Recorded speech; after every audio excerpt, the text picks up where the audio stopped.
listening to 93.3, where it's more than music, it's culture. Pause.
Yo, Emre Asai Asumbium say Yadi Agudemu Nsamno a free Kessben television, Kessben 93.3, Kessben 92.9, Accra, Namo, more monitor program no live.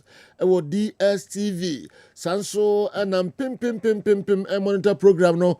Ewo Go TV channel 121. And crying important mojina Kessben 92.9, Sanso and a Kessben TV Plus.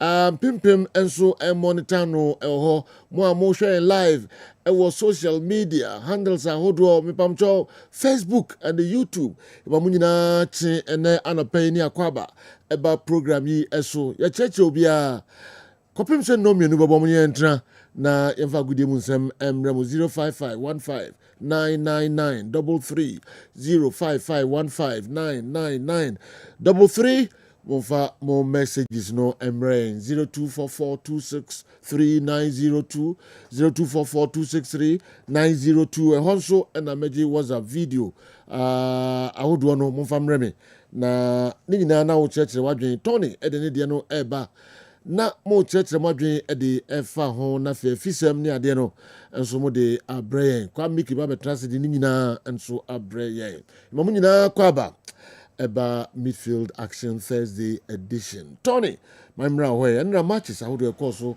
Europa matches are also Spanish La Liga and so match a course once and some bay now the brain EFL. I could see saying a beba a Africa I heard the course. Namia here to my name ray unimzo Oviedo ni Barcelona. Yeah, cause Sibo Ujinem din and then you ray Oviedo omoni Bassa and the match. This is a interest about the mu papa because of Kwasisibo.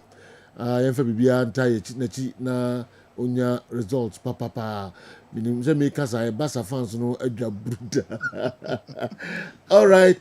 Entina and so and na kwasi be twema fo akọ Oviedo pa enya sem ketu akra. Odemeko mekra La Liga no de. Odemeko ho papa. Mayor the number one fan. Friends of Kosizibu. Yes. And then you marry. Yes. 19 from den. Yes. All right. You better afa Cote d'Ivoire near matches and so Koso ho Wafu Zone B and 17 matches and so Koso na Africa Kumase Asante Kotoko and the goals as a homeboy omo second legs no and so emusai and akwakusi yebeba behwe GPL matches all weekend na teams no so preparations I would do the Euram and other local stories are nyina no yede ebebremo ma munyima fidi mfem free as usual yede papa no ebebremo Tony Montana mreno ko ndie na de I'm say obi hu akodi adwam kra how the beche no ana mreno ko pa obi ko e bibia dey ntina wo se me de chem some mreno na yede oh Tenestina sin agopa man nsa so yi menka ma no ntum oh Tenestina ampa o se nyame aye wi yeah na kuma so ade no obi akɔhwɛ ne ring Oh. yeah ɛne sɛ na gyina hɔ yi ai but ɔmo a mohwɛ Kessben TV no ɛne si na ɛna obi ahyɛ ne ring a kama kama pa kama paa yɛ deputy news editor ɛne si na Yeah. nyankopɔn adom sisi de wahyɛ ring abinima deɛ ɛnyɛ promise ring ɔho ɛnyɛ sɛ nyɛ promise nyɛ saa finger ne Debi. woyɛ ring ankasa Kama, Bi kama na pa. akɔ daadaa no so no kasa bi a na No, o ɔde- dan ɔde- dan ɔde no church, ho ɔde on be bi odi ato no na be sɛ obi ehu sɛ na me aye awi yeah na ɔkɔyɛ no bɔkɔɔ anaa ye ni mo sɛ na si na de nka so de ma ɔde bɛkɔ hɔ yeah anaa obi na akɔ daadaa na sɛ de nti ase ɔkɔyɛ ne fie die bɔkɔɔ na ɔmfrɛ sɔfo bi kɔ hɔ anaa well sɛ firi he obi de ahyɛ ne nsa asese no menim adeɛ yɛnim how long ɛbɛ last na yɛmmɔ mpayɛ sɛ wei de bɛtumi akyɛ kakra de ama no ɛnɛ si na relations why ma ne nkyɛ kakra wɔ wo nsa ɛ so wonhyɛ yɛ a wahyɛ bɛyɛ tere nsa ne ring ne so fata no o efe ɛfɛ paa efe ne bon so den Yes, yeah yes. quality yes original wokɔ no de ring ne bɛhyɛ ohwene yeah say blanket ɛblenke ohun ya na bɛhu na ɛnyɛ gold mom enye good dabi enye good ɛnyɛ gold emben good nima deɛ sɛ anim sɛ abisini ani bi I don't know but ɛde ahyɛ no wotiri nkwa o ɛna si na wotiri efe nkwa pa wotiri nkwa yɛnkwa yi me da CP Godfather wo pram ɛhɔ ɛna KGL U17 coast tournament no ɔrekɔdo nipa korɔ no so deɛ ɔhyɛ he wakɔhwehwɛ no yeah yeah ɔsi ɛdege no yeah na yɛde ne mfoni so aba kama yɛnkwa yi. pa KGL under 17 inter regional tournament no ɔrekɔdo na ɛnra ɛna group phase no yɛbɔ wieyɛ results no northern region ɔmo ɛne upper west ɛbɔ draw match no kɔ wie goalless northern ɛwini 4-3 on penalties volta any western ebo goalless volta region ewini 4-3 on penalties greater accra ɛhyɛ burger elite ɛka mienu a ɔmo ntimi anti group b greater accra elite b ɔmo eluso 3-1 to central region team ashanti ɛdi nkunum ɛka mienu ɛma upper east ɛte ɛka ne mu baako eastern ɛne b ɛna boy bona halfo ɛhyɛ eastern region by 2-1 enti after the group phase no group a greater accra ɔmo enya 11 points western region enya 10 points Omo any top 2 group A, group B Central enya 9 and team Ashanti enya 9 points so honomo and the semi-finals no any semi-final A any semi-final B ni nyina beko so na winners no ehia in the grand final losers no ebebo 3rd and 4th pram we KGL Coast under 17 tournament so a enye fedi agro we eso ane agina near too far near her in summer air cross so uncle for a cruise so if I shall say at free America Leo Messi go so originally say dear a year supporters shows no they are just one step away and Messi able brace Emma Inter Miami or more Eddie Kunim over New York City or more Eshama by 4 goals to nothing Leo at 8:38 still Ogusua Autumntina Enra ni 2 goals no Amana Rechi 884 career goals with 392 career assists into Leo ni goals no and amohe our Kessben television so you see a few in 2025 Messi were 41 matches 34 goals with 13 assists and a year now Leo games were bought for Inter Miami from the onset, you know. I had 77 and was 66 goals. Why 31 assists? Leo, the older, the better said, yeah, more enjoy our Kessben television. So, yeah, Italy national team under Gennaro Gattuso and Francesco Acerbi. What's the son of Sa failure obebo edi ama Italy national team timer na Luciano Spalletti manage no Acerbi obekai no sa Inter defender way ana edi Barca ma Barca antimi qualify for the Champions League final ne heartbreaking goal no e ma Barca for efiri mu na ose opraye ne hoto no oye na fam de bia senka obetimi akọ the last Euros no na mom coach Spalletti one field no eno ehane ye papa coach no so a one ka hwe ankyerɛ no ɛma ne yɛ ne ya ɛno nti ɛna odi sáré sɛ ɔmbɔ for the Azuris na mmom sɛ coach ne kɔ na a new manager abadeɛ a wɔsesa no adwene Gattuso to nsa frɛ no a why not wɔkɔsi no akan ɛde ama the Azuris Italy ɔmo ɛnso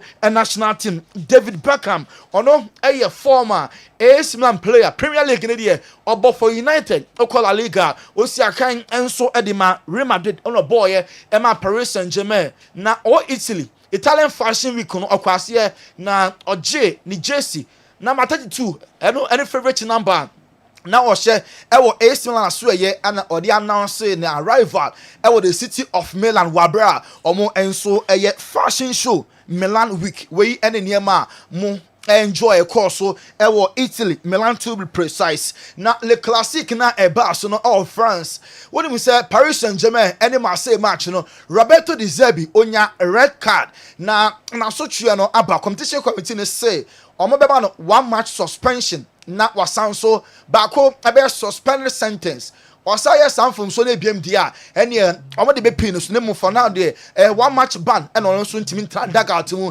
ɛmfa ɛma Olympic Marseille ɔmo club no Jean-Michel Ola ɛba ne business a ɔyɛ adeɛ pa ɔno ɛne president of Olympic Lyon na wonim sɛ ɔmo consider ne sɛ ɔbɛyɛ the mayor of Lyon papa wei wa Tom Players aboarding pa Makelese mu nyina no ono ane huhu omo Jean-Michel Ola and omo consider say obeye the city of Lyon omo enso emeye all hono now what we said ukọ Europe only 4 teams per and na ye start season we omo elusu match ewo omo domestic league sa class non Bayern Munich under omo manager Vincent Kompany season we omo about 4 matches and 4 wins and a slot in the Premier League. Liverpool about 5. Omo winning 5. Antonio Conte 4 out of 4. 4 Napoli. Omo club no and a Jabi Alonso. Real Madrid and so about 6 La Liga games. Omo 18 points representing 6 wins. 4 class per na 100% record so far. Our domestic league no mo. Enra La Liga yenya game about so Atletico Madrid omo any rally in a boy yeah. Now Julian Alvarez onon kwan ebo hat-trick hema Atletico Madrid omo winning by 3 goals to 2. Now Diego Simeone manager edema Atletico oko hagi Julian Alvarez yebisa ne se dientia and say currently Julian Alvarez ono any omo best player also omo esonson kra no because opera asem kese pa na to ono nti na omo bo game bi wo ho a ohwe a ne wayi na from because ono any omo best by far into also o manage no nya say omo best player nti every minute na obo game no e decide we a also o man betena ase we any nsema manager Diego El Cholo Simeone editu dwa e de efa Julian Alvarez eho Dembele na odi message akwakoma Gavi Ballon d'Or winner no na odi message akoma Gavi say our shin is speedy recovery Gavi abeka say akoye surgery enti close to 5 months between 4 and 5 months ontimi ensi akan emfa ema Barca omo club no na no na Dembele so ede message no ko enso ede akwakoma no ene Barca ene Real Oviedo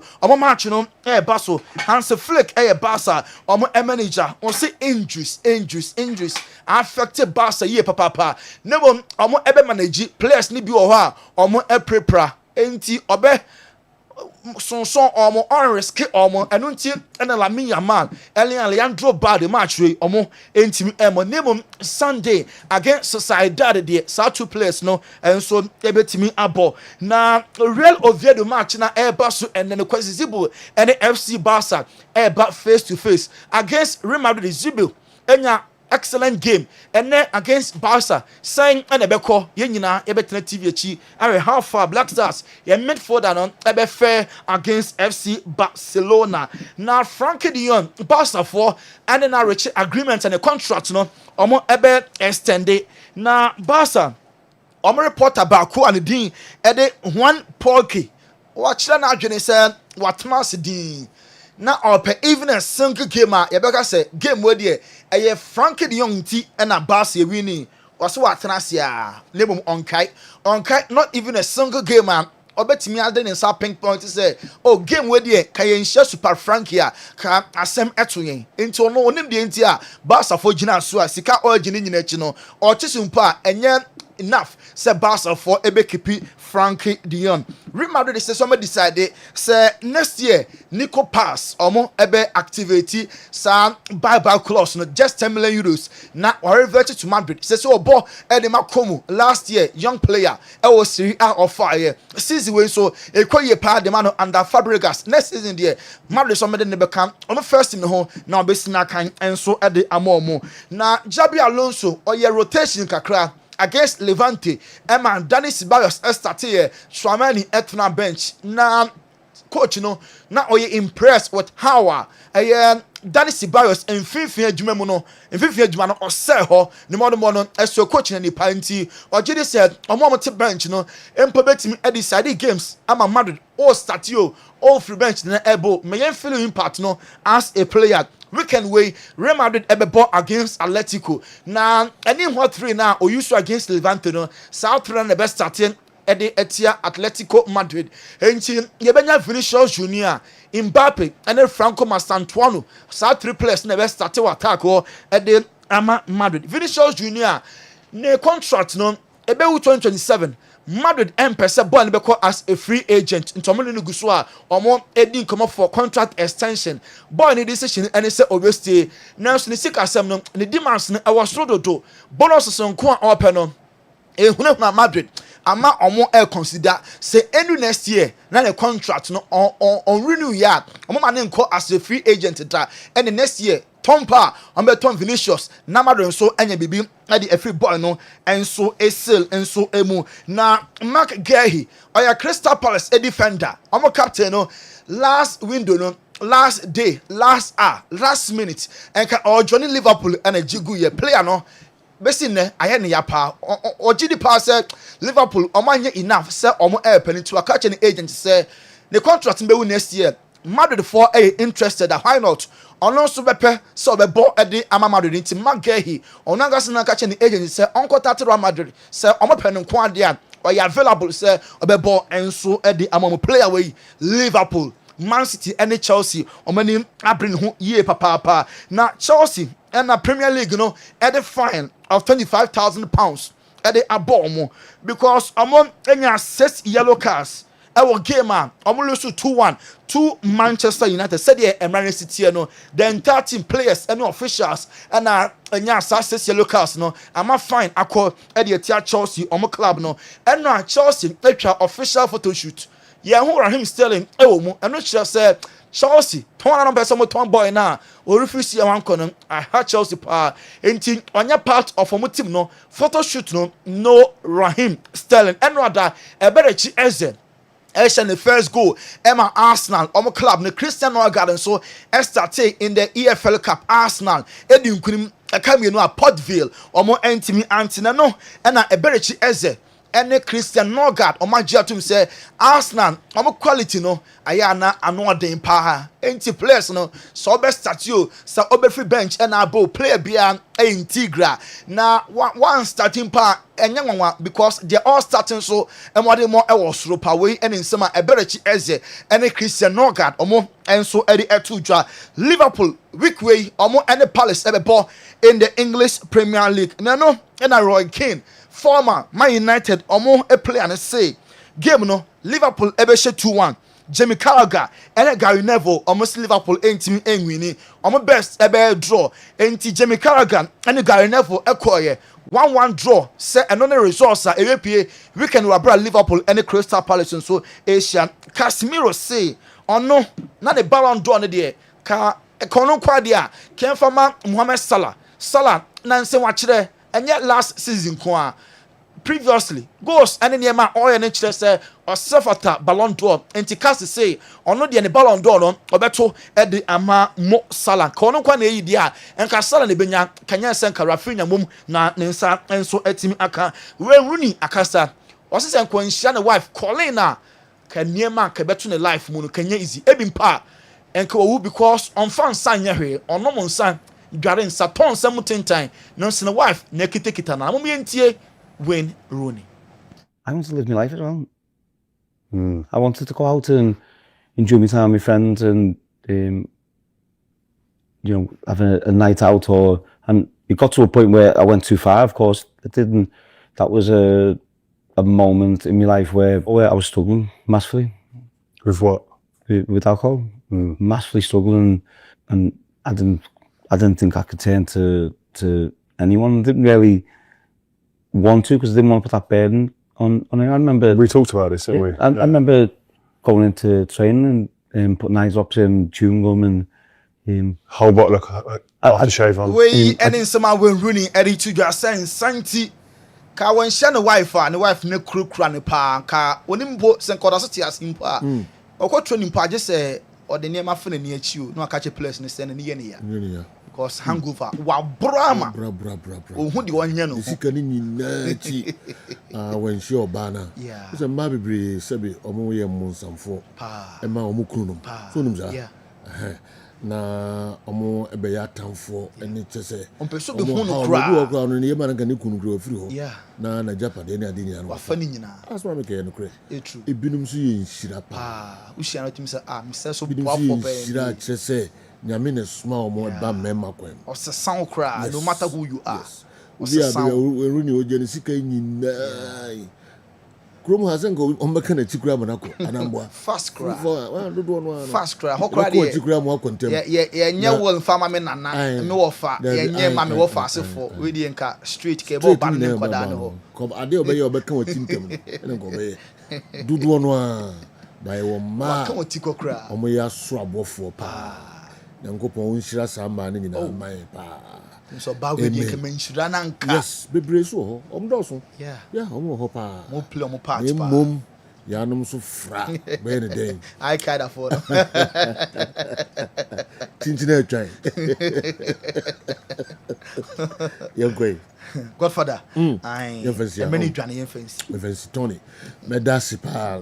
Kuku dampa na omo akabom some midfield action program yi asio omo eboa se yemfa emremo. Omo hu hwe a Kenya de a omba be so yasen. Omo hunu bibi enti wotu ho ye dey kan ho na fa ho ebedon sa kwei nimaku ahodo akuku damia omo akabom de midfield action program yi ebro. Bebia wo bia fa ho beka eye edomi ho na onsu obedi ye papa GCB your bank for life. GCB your bank for life. High sense everyday prices for everyday people. MTN everywhere you go. Milo energy to go further. No pay menyame de shi and me twan wa hai me pa cho Alberto pa na so akoto de na oso atwa shi twan hotter at the papa Milo energy to go further. Also can hold the ending the midfield action program ye the Ebro Toyota Company Limited, Ghana Drives Toyota Starlet, Pepsodent Herbal, and a Pepsodent Charcoal, and now Omade Aba Edrasukaho, na Kope B Factory Osin, DSTV, your home of entertainment. DSTV, your home of entertainment. Jabin Rural Bank, the best rural bank 2023, Chamber of Commerce, and it is Abasubudi Edi Emma Jabin Rural Bank, Balm of Gilead Clinic, Ejaba Jewelry, Herbasol Company Limited, Pimsan Company Limited, Genjamin Dental Clinic, Yaxon Herbal, Kojak Pharma, Patrick Natural Herbal Capsules, Easy Waterproof Paint, Karinstic Ventures, Piwak, Obnade a 3P Garlic Mixture and so Aba Ijaso, Kingdom Herbal Center, Kingdom for Nede Kingdom Garlic Capsules, Kingdom Ginseng Power Capsules, Kingdom Tremendous Capsules, Kingdom No Challenger, Frana Smart Solutions, Bayport Savings and Loans, The Luckiest, Tonchi Herbal Capsules, and a fee Ochia, Ose Jarisiwa, wa, and a Obeba, we any awo bebre, na omo abeka sa jumedi ehon omo boa ma yede midfield action program yi ebra otuo de kan ho na fa ho bedom saa kuei na omo anim do mo enya free midfield pim etie ewo Kessben 3.3 Kessben 2.9 Accra na pim etie o DSTV omo share live and so 364 channel no Go TV channel no 121 na so pim share sanso na Kessben 2.9 and so pim etie live on crying potem ho nyina Kessben TV Plus and also den amount for air share live or bebia and send a Facebook na YouTube so no amount for air share e ho no e da mu nyina se Alberto Alex se Janesiwa wa ena obeba the pride of Atunsu. Sure. Yes. The pride of Atunsu. Seju. Seju already nyankopon gusu we hwe me. Obo the pride of Atunsu and Atunsu for nyina ni age. Yes. Hey, Alex, I'm making you proud. Yes. Yes. Kanjagum. Seju mame na wase anopai na menye bre enchia ahwefo ani atiefo a omanya adade enya bre ehwe Kessben television na omasugususu a omutie Kessben FM. Na memfa wo munko Divine Hope Herbal Center. Divine Hope Herbal Center. Ya so ye kese no ewu Kumase ha. Makru abusuakuruwa junction. The whole Kumase abro sen mu. Eho na ya so ye kese no ewo. Ye ka Divine Hope Herbal Center. Aduro baako ena ba wo bi atirim. Ne ye betena sese ya na obi a ete se aduro obete ho nsem bebre ne wotu ho anamo. Eye aduro bai eno ne otwea Herbal Powder. Divine Hope Herbal Center na akofe Otwea Herbal Powder ama. Na obi beka se Otwea Herbal Powder yi esen enetie. Otwea Herbal Powder no eyenubna enhaban eni nkuhini. Eni ya yam ne mohu ena aye powder. Na Otwea Herbal Powder no onipa bi a wotenka se ni sisi eye ne ya. Se sisi ya de ena abetena wo so emfie bebre. Na wonunum nnuro atwetwe nnuro eye nnuro hodoa. Na sisi ya de entimi nya wo no. Se nipa no na nya Otwea Herbal Powder. Na anopa bi a wote ba kugu ensuohiem. Na so wono mame a anwumre woto aso ye saasa te ba kugu ensuohiem a acha ye na wotwe miensa. Sisi ya de a atena wo so ache no eba pegya no agina brane se oba ana bema.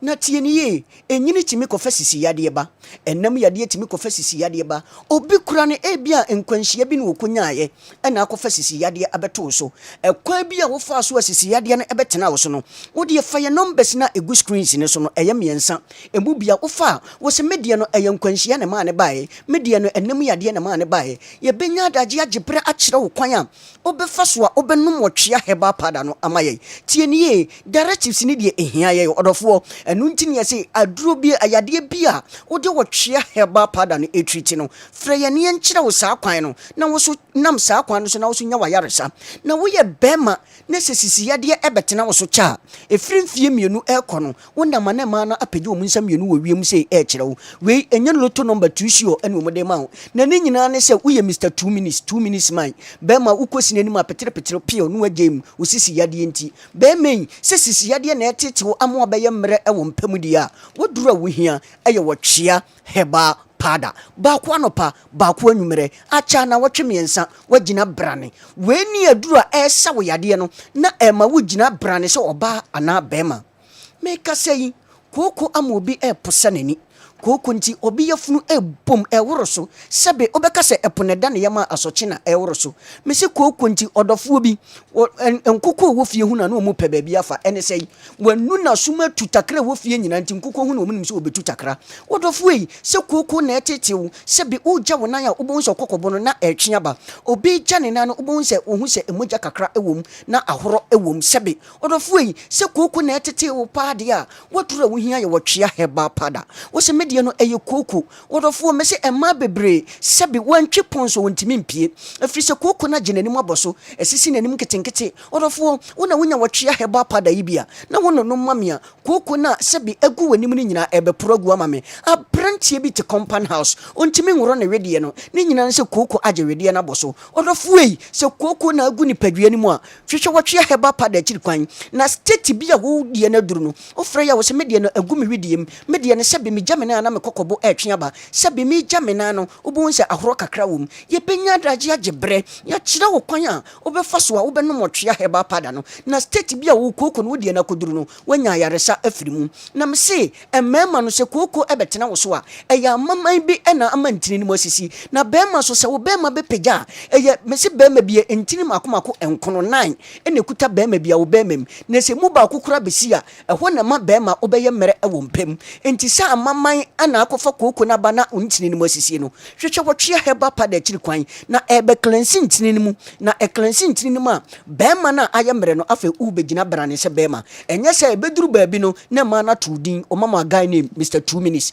bema waduru ye wotwea heba pada abra koko ya de etetew aduru enya nwono enka na aduru de emede ne se enkyire bibia sensa kura na onim numo de wonim ye bia no aduru de kyire ne se obeto a udi begum paase na wanom odofo hwehwe wotwea heba pada kyiri kwan abra koko tew na so nya wayaresa afiri koko no ho meka sai so obiso to asintini etwe no sebe me se sa eho no ye paachi ho no ye wo ade bi da ho a ye frɛ ne dix na sa dix na eda ho no enu ntina obo so paachi na sa ho tere kakra sa dix no nerves bi ewo ho na se nerves no na se e compress dix na obo se ama entini na esa ho ebeka wonantu no na etwetwe na ye wo ya odofo edin eda so eye sciatica me se da bia asemu emeka se sciatica ese nka ye bedin anka meto ne bedin me ne me dofo bi ba wo bi ato ne bedin nanso edin na ede eye yade se wotu asintini na etwetwe etwe abesi wonantu sebe woje wo ho a enye obi tina se ne wo sore ne wotu ahwe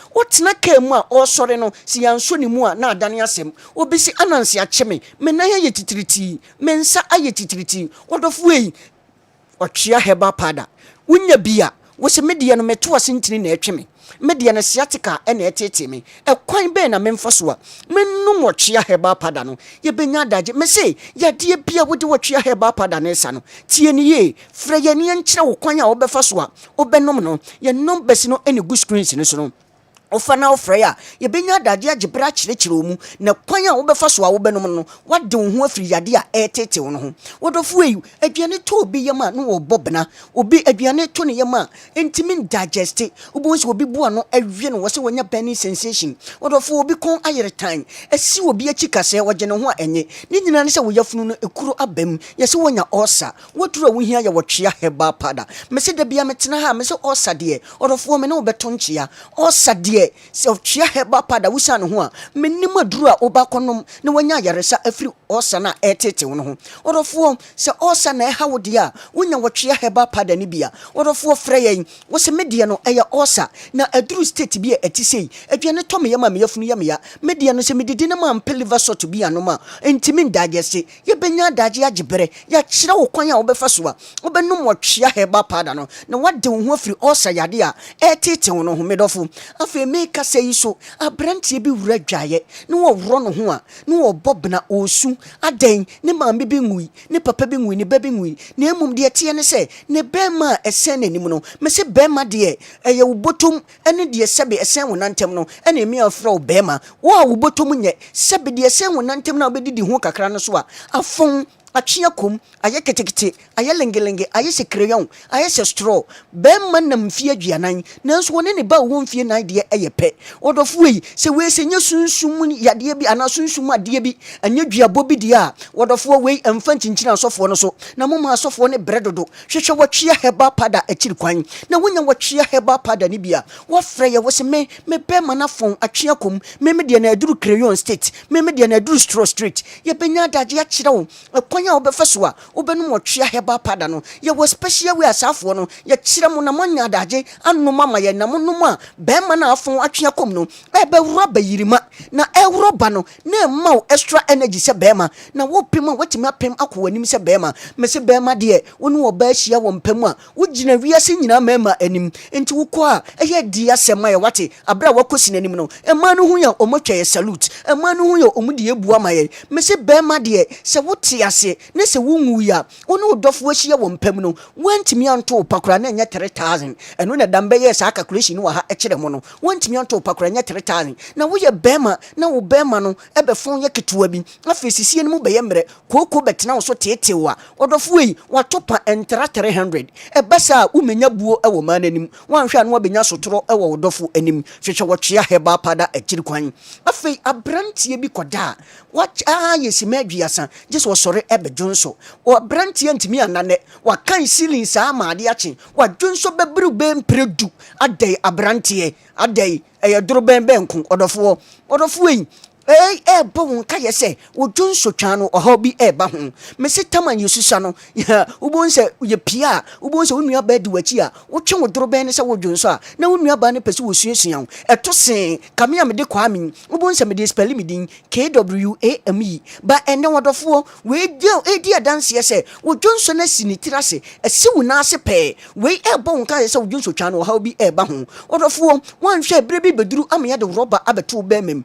na ese ye de ba ebeto be mema adwuma e wo se be ma bo no wanhwa wuntimi mo wanhwa wanya oba wo suru awurade a na abrantie bi ekwa akobɔ se adwuma na ma wo de no se aduru state ye de roba mpatuma wo frɛ ya wo se me de no ye de roba atum ye be kyerɛ wo kwan a wo be fa so a wo be no motwea heba pada no na wade wo ho afri prostrate ha wo na tete no de bia me kam se aduru enye diabetes aduru enye pressure aduru na emum se diabetes ene pressure tete wa kopɛ wo twea heba pada ni bi enye sa be ma ba be yemre odofo obai wo benya yare bi a ebeka wato wa wunya hode mpo no wasole akowonyuma so ti wunya wotwea heba pada ni bia wo se me wo diabetes wo se me wo pressure wo mo se enye pressure duro enye diabetes duro ekwan be na memfa so amenom no ye be kire wo kwan a wo be fa so a obenom no wo ye oba watenka atiko obai tie ni ye oba tenka ne nam kumase wono ani nipadua ne nam walewale ye de oba beto mpaje ne gine ne mu bia ne nso oba entimi ma odofo unya wotwea heba pada ni bia ye wokwanye ye befa so a ye be kire wa woba wo benom no ama atenka na ate akono wo de ani dirimika abeka wonsa na wo so wohu se ampa wo ye oba odofo asoye kese no okumase ha makro abusuakuru wa junction de ho okumase abrusanim ehwo na asoye kese no Ghana ha baby bie to nuro biara pharmacy shop herbal shop over the counter biara obowura ho obenya wotwea heba pada ni bia to mo ana mo se muko other shops and drug stores na munya bi no afi doso pu na ba ye tirem akoba bia wo bia no ubenya bi ato takradefo nkonimdie pharmacy takradefo na mensa ewo ho ubenya bi sankotes pharmacy ewo Cape Coast ubenya bi ato afei WNF Heba ewo edwoso court da no madam Linda ne ma no ubenya bi ato Brayima ewo Adumha museum ho ubenya bi ato so hwe Brayima do twa rubber stamp original one no ubenya bi ato Queen Bomone ewo Race Junction afei uyo ba o menses entimi ma fibroid ena ashase ye develop hwehwe wotwea heba pada akiri kwan na ye wo kwan ye kire mo nyensuohye na mo de nom hwehwe ye ne nkire abra menses ni ntimi ma ebeba fibroid ena ye develop ebeba be ma de mo banka agye wo mpam hwehwe wotwea heba pada na memfa kibi enka ho gi ye numbers ni sesiye na afre ye numbers ni 0591 56 55 57 0591 56 55 57 0551 22 82 81 0551 0551 22 82 81 the chat on 0550 63 90 37 0550 63 90 37 yes what chia heba pada ijane showa wa ena obeba sejo. Okay, Alberto, the pride of Atonsu, Yabedasi. Na yasan atrasibium next week. And Alberto be a duboniana. Alberto, Alex, and what? Mine Alberto, oh. Adamfo criminal be a try Alberto. When you're criminal. Okay. Oh, that's Alex Debia Micha. True. No, how much you pay? Okay, Albert. No, how much you pay? Fatcher. The terms no harm. Okay. All right. Alex, Ebedasipa, Nafi, Yatwaj Medino, Eso, Kessben Television, Kessben 93.3. Enter a stories no emu kakra, and so de mamo. Ipamcho, Medina so na Makakofa, Gentleman Dental Clinic, in Katoka Krebi about. Never better. Gentleman dental clinic yeduma bi ayedi ane say yebesiesie wosen na bo wosen ho ban ama wonum enso ate anase wosen animonyam so afa na ntuma pa efira. Gentleman dental say oba ye clinic wa enema bibiri na yeye efa nipa wosen ho ene wonum. Oba gentleman dental yeye consultation and examination services. Problem ben na ekoso how ben na ekoso wonum na fi wachire anamo a ewo se utufa ho na itimi eboa. Afi yesan eye cleaning services oba ye profession mu na ye finish cleaning and polishing. Ebia enema bi ahyehyehye esene mu se bi okasa etimi mapampan ene ade eba mu oba hwa etimi ehohoro wonum eyi saa nema ne nyina edifri esene ase esene tibia na asesa no esan fa ne ntoma pa edifra obi wo ho ana tokuro ato ne semu anase ne se no eso ebubu anase wanya fracture esene nkasa ebu eno etimi eye failing enso so na ye de ama wo anase ebi nsusu na obi wo ho wabase ne se no watena se ama esene ase opese otu ne se no eno so ye frɛ no extraction oba ye extraction service eno so ye betu no edi amount afi ebi wo so na nesen wanya missing teeth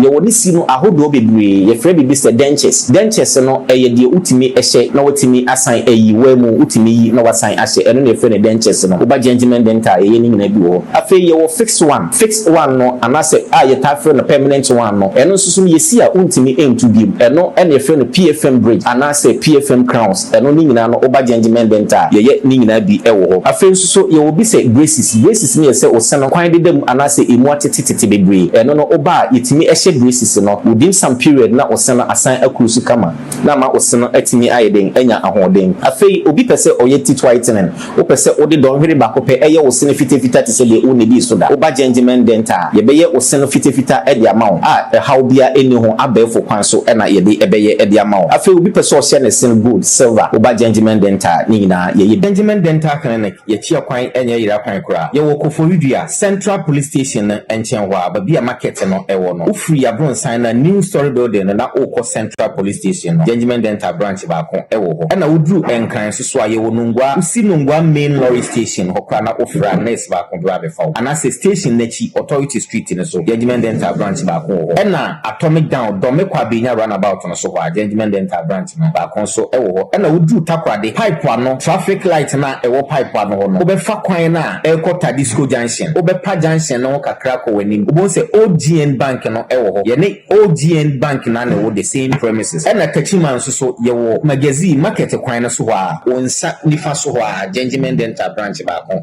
ewo ho anase opposite AY Ahmed na odru kuma se Abrepo junction total filling station wa traffic light na anihwe G runabout no wo free total filling station na yabron sign no na edi ho direct opposite to the Methodist school ho na Gentleman Dental ye wo tamalin so ye wo tishigu wo free yabron sign na okọ MTN main office yene Tamale post office na edi anywhere ye adwuma free eda joada kopem eda memeda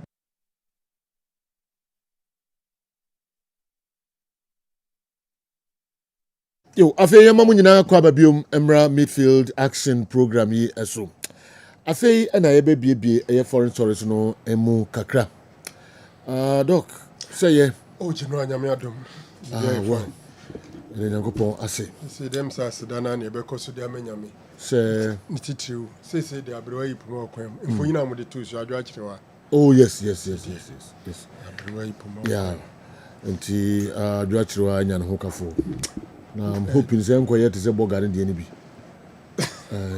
ko boga ne dem say jumo di be sis minim boga no story no oh okay boga no story em say na wo ho so no ne no ana na me busan say da ho ho ana so na oba no be ya is match them say they way invite me blah blah blah blah blah for say me bomb say me be jim nsem ana me na nse na me busan na boga na ko say oso okasa dodo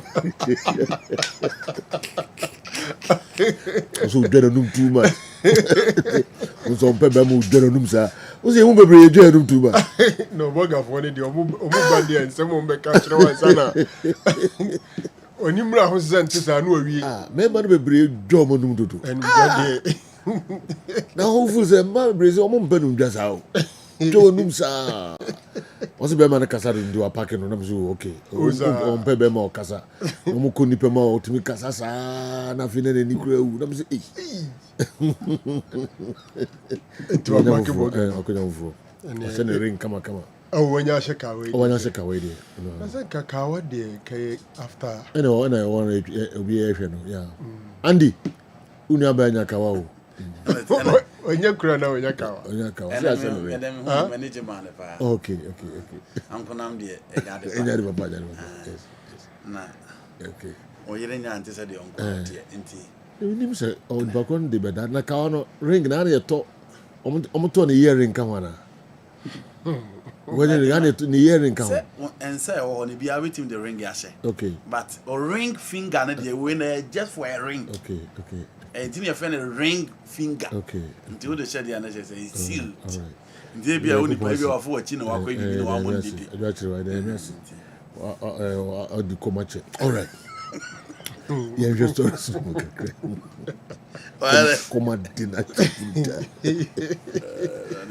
right. Yeah, you know I hope so. Check a crap. Forever, and I say better. Hope we say better. For better for worse. And the sinners and Hojo. Okay. As it said, Obaboni no Quawaria, Yem Fanny Diamond. So, Yes. Obaboni do Quawaria, Yem Fanny Diamond. Babu Han Hojo. Bema, the Hojuna, come on, could say, I be shooting ye. Yeah, we should Hojo Pans, so incident, Papa. Meaning Komoka. Lesina, all the best. Why? Good luck. Mr. Babette, different story. Be as a Tina, you can't the fruits. I did the baby with memoir. I will pose Mamma, room of Papa. And all the Pamobi. So you be so he was a deal with you. Okay. Yening go more. General, when Rooney say, what's a Rooney no Mubisano about Cristiano Ronaldo ni Andre Lionel Messi say who is the better player, and one hesitate to cry and also he think that Messi is the better player. Ojitum say Cristiano Ronaldo is a genius, and I say genius. Na nipa bebree I interpret no say a time and all the time Cristiano Ronaldo na o envino and no Rooney asaba bonten asaba chirem say the fact say Ojidi say Messi a better player esin on one former teammate Cristiano Ronaldo no enchire say a time nemum ono eye we Rooney o he two players no hwe de Messi e bobo anema oye ene de ode ball ne ye any influencer, he thinks Messi is a better player. I think, say, nim abrofono, a good number of them are honest with their opinions. And they are also not scared about, say, Okansi and Crawford. But I think, say, nim near relationship between Wayne Rooney and Cristiano Ronaldo. They had some 5 seasons together at Manchester United between 2004 to 2009 under Sir Alex Ferguson. Na the man from Po Adrian almost say a time or montem a 2006 World Cup in Germany. A choir Cristiano Ronaldo instigate Emma will Rooney red card. Na England for so good Cristiano Ronaldo so omudi na tamama afi Ronaldo wie no obeba England na yedin. It took Sir Alex Ferguson to fly to Lisbon. And only Cristiano Ronaldo kasa ya production can we interman come to you my yeah no. Yeah. I don't think so home but my it's not that late. And also mo pay year no. Yeah. 2006 World Cup. England versus Portugal. Yeah. Kwaya Rooney fast so free. Ronaldo no bosi o say akware manyano. These are another crowd for whom so we pals. Man United because together they had some good times. At that time, they were all very young and so exciting, conquering everybody in England in particular. So, Ekoba said, Rooney, Asheni, England, JC, Cristiano Ronaldo, Asheni, Portugal, JC, Obie defending the national flag and the national interest. The least anybody expected, said, if anybody from the Portuguese side, and Obe wish it when Rooney so be free more, nan Kenye Cristiano Ronaldo. But Cristiano Ronaldo, for me, instigated it, challenged the referees. So, Omar Rooney red card. Omar red card, on the body language, he's happy Rooney is out. And in fact, Rooney was so key to the English team at that time. It led to England not progressing. And England for so good, Cristiano Ronaldo. So, Sir Alex Ferguson went to Portugal, spoke to Cristiano Ronaldo. He returned to England and Manchester United, and these two guys played together again. And then Rooney GD said Messi is a better player, and people think say out of jealousy, out of hatred. One interesting thing, and he said, as we speak, Rooney didn't better or check Cristiano Ronaldo, but Ronaldo is older than Wayne Rooney. Rooney has retired some several years back, but Cristiano Ronaldo is still up and doing and banging in the goals. Quite interesting. But I want to believe, say, Ronaldo ni Rooney argument. Obi choose side piano. Me, I want to believe, say, that's the person's candid opinion. Because Rooney or Cristiano Ronaldo ni competition. Those times now no more United, no. At certain point in time, Rooney was more valuable than Cristiano Ronaldo. But Ronaldo rose above Rooney and then went to the stand of winning the Ballon d'Or in Manchester United whilst Rooney was there. And from that day, Nechi in Futrum Kwana Rooney huye. The Brigidi say a discipline and a commitment and the desire to be successful and they keep Cristiano Ronaldo going. But when you talk about raw talent in association football, I belong to those who think that even when Rooney had better skill sets than Cristiano Ronaldo. You know, we are no free honoma. Nano you enjoy yenya Abrante wake to your fast and no better Kwesisibo. Yeah. A bro money Real Madrid EDCNE. Yes, they lost 3-0. A Estadio Municipal Carlos Oviedo. But the applause Kwesisibo nya you know. Newosro. And the Brigidi say a can be and the call up that game catch the attention of the handlers of the national team. Most Ghanaian sports pundits called for his inclusion into the national team. Lo and behold, he was called and he came, he saw, and he conquered.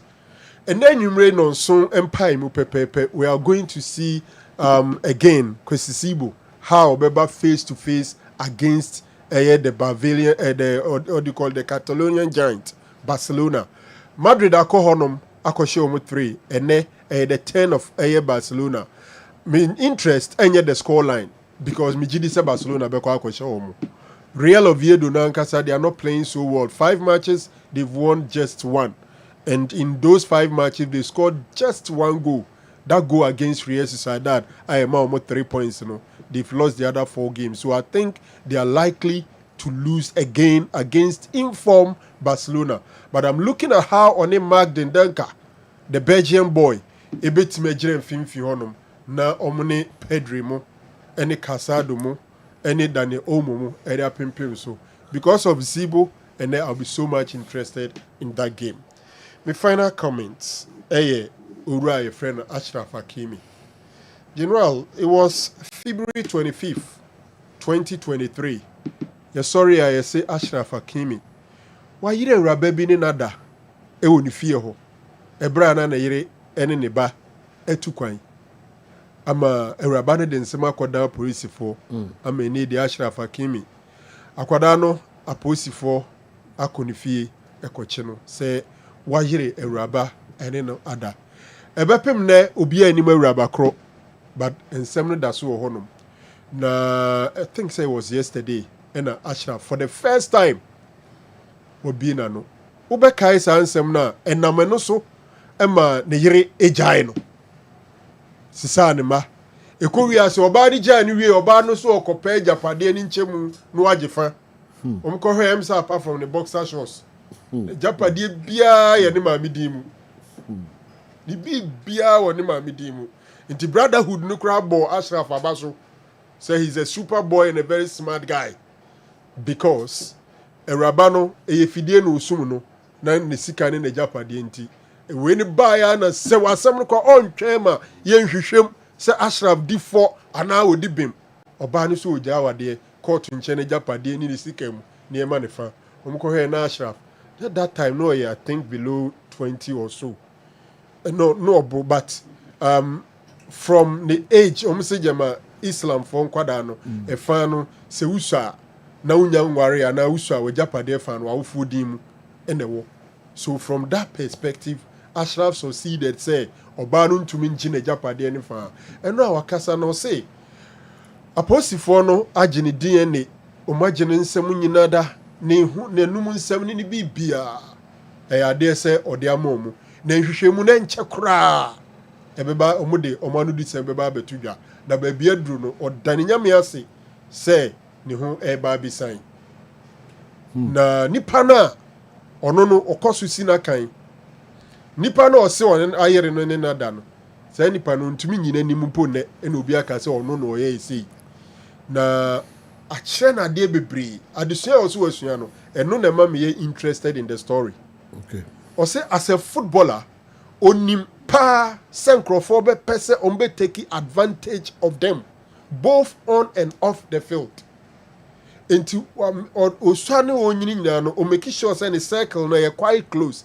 circle yɛ namfoɔ mmaa ne nkurɔfoɔ mbɛtumi aba wo nkyɛn like nkurɔfoɔ a wode wɔn atwa wɔn ahyia a wɔn bɛtumi atwe fo afrɛ wo wɔn bɛtumi abɛsra wo wobɛtumi ne wapie ɔse now adeɛ no esi yɛ ne nti no wama ne circle na saa yɛ so close na he is careful in selecting friends people he call friends nye obiara na bɛnante aba no hɔ a ɔbɛgye n'atum sɛ ɔyɛ n'adamfo ɛnyɛ ɔbaa biara na bɛbɛn na ɔbɛtumi mpo asere akyerɛ no na deɛ ɛnɛ n'ani gye sɛm ne sɛ nsɛm ne baa ne mma no ɔmo susua ɔmo nim internet nti ntorɔ ne animguasesɛm a yɛtwerɛ faa ne ho nyinaa ne mma ne hui baa deɛ ɛbɛyɛ ne ya ne sɛ ne mma ne bɛnyini na ɔmbɛte sɛ saa ne papa no ɔyere mmaa na ne ɔmo da ɛbɛpem na ɛhyɛ no so na ɛhyɛ no awerɛhoɔ yie I think the footballers should continue to learn from this and tighten their circles.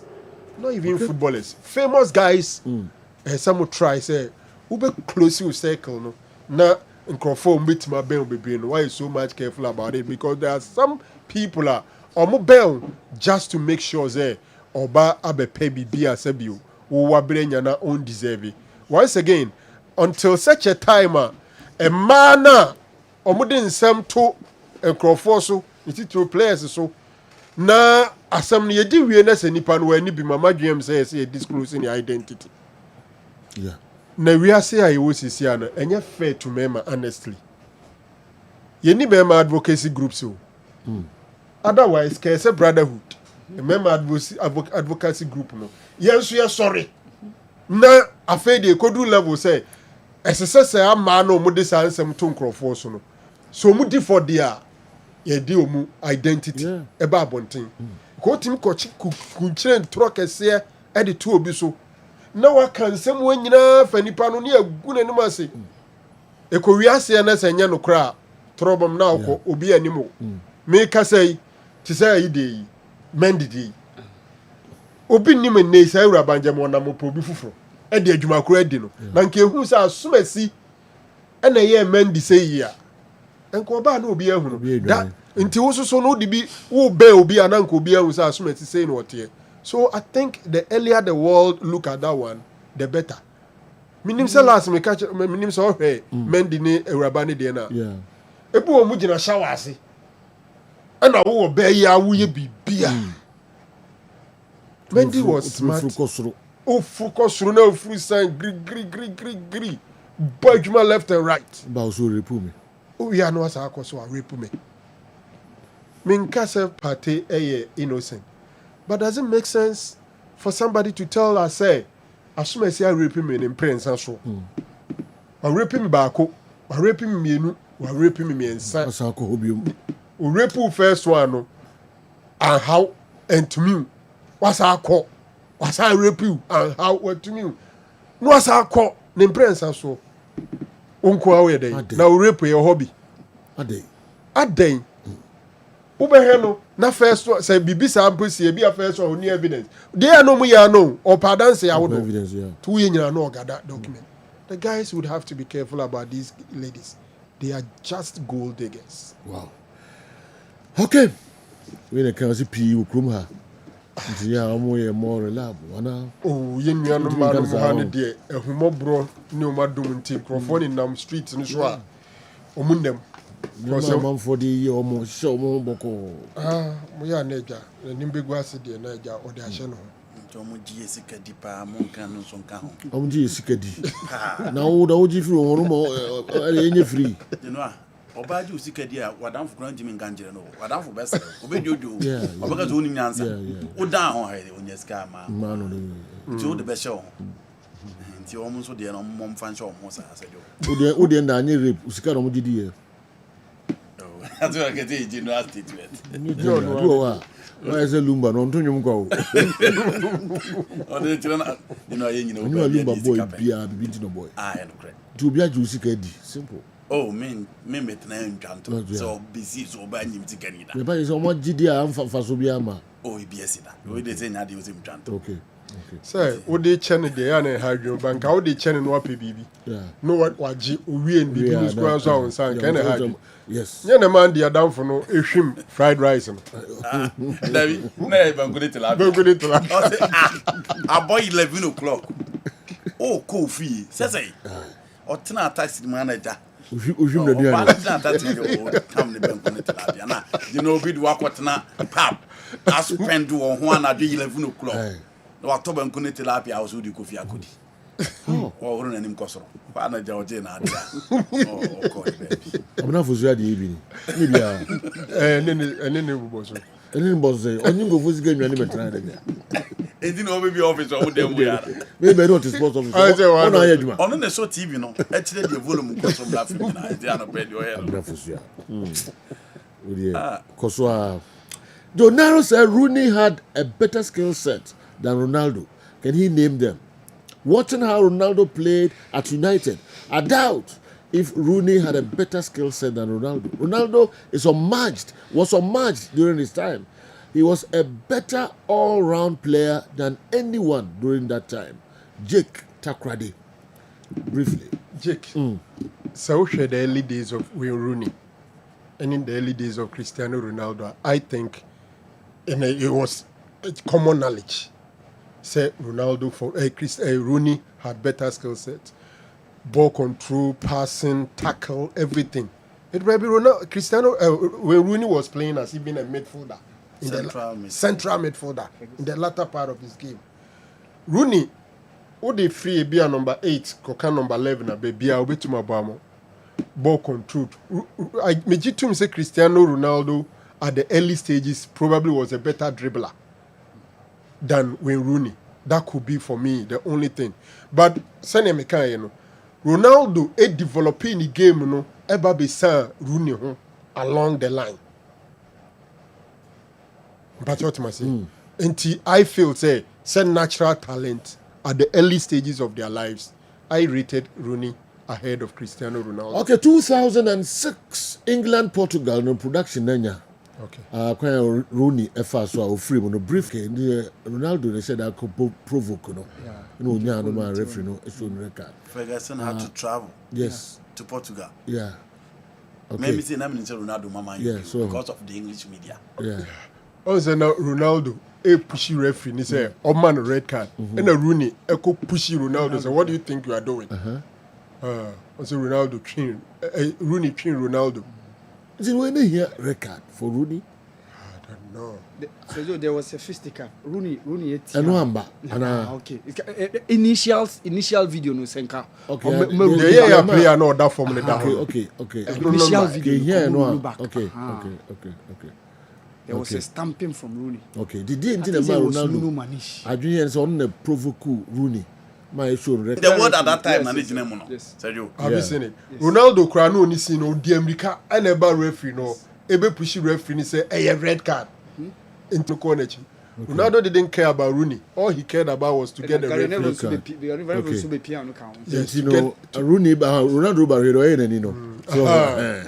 Red card no koya no say afa. When the man England omujuaru So we are talking about some 19 years ago. Yeah. In first World Cup. The reason why females who accuse men of rape are not disclosed is to prevent a situation where females who are genuinely raped will be scared to come forward to make a complaint to expose such men. Kofi deɛ no Kofi asɛm na ɔka ne yɛ adwen me jitum ntina me say ɔmo a yɛbɛdi asɛm na wi yɛbɛhu sɛ kyɛ sɛ ɛkɔduru baabi ɔda prison 4 matches. okay And then where is he? yɛntoa so Rooney being That is This articles based on his research. Such work will be a true man who make false claims are held accountable. On Kwachi Cologne, Germany, and anyway, sexology. It's an interesting area. Yes. I will look at it. Okay. It's an interesting area. Okay. And ka obey authority hopa. no can there any further. So me adum asache de no. Sa area no we ade obi a wotuma nhwemu ye pa. Abre ade a ebeye nsen na wa ma wiase nyina. And you know what is wrong with that? This is not a laughing matter. Sexology. Then. Can you imagine? This is extremely unfair. We authority was area. Seriously. Oh yeah, I'm attacking you. I'm consulting on so many issues. No problem. What the YouTube? Send me your paper. That's it. He was as a consultant. Marie. This is unfair. Highly unfair. It is also. Yeah. You know, on the stories I told you they buy, started from the camp of FC Barcelona on Frankie de Jong. Papa B say Frankie de Jong 6 years in Barcelona because he was part of the Ajax team that dismantled Real Madrid at the Santiago Bernabeu.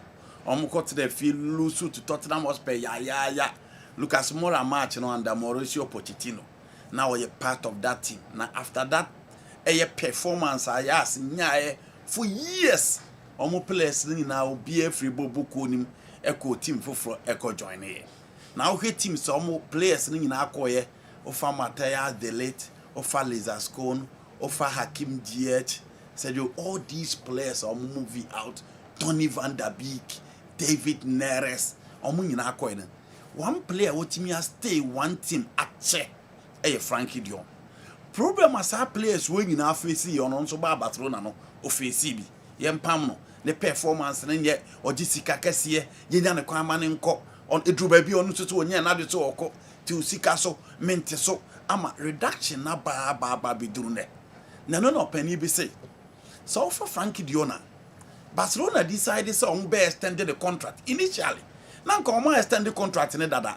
But on any agent, said you, on any agent your friend Ali Delson, on matinya ye juma for 15 good years. Until now so on the papa by finally on the papa ama on the Sebastian Dawson ye juma. Until no na money Barcelona agree say. Afraid your baba extending the contract to 3 years. Ediama FC Barcelona na watimi atena ho atimi abo adwuma said ye say clearly so just got to say Frankie de Jong FC Barcelona said you expect people so mo back criticize you especially when you don't have the numbers to back your claims based on his area and the role on the field of play.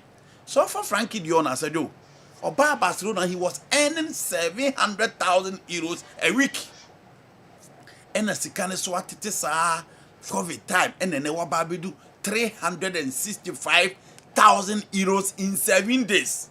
Or your second to Robert Lewandowski or the Barcelona wage bill.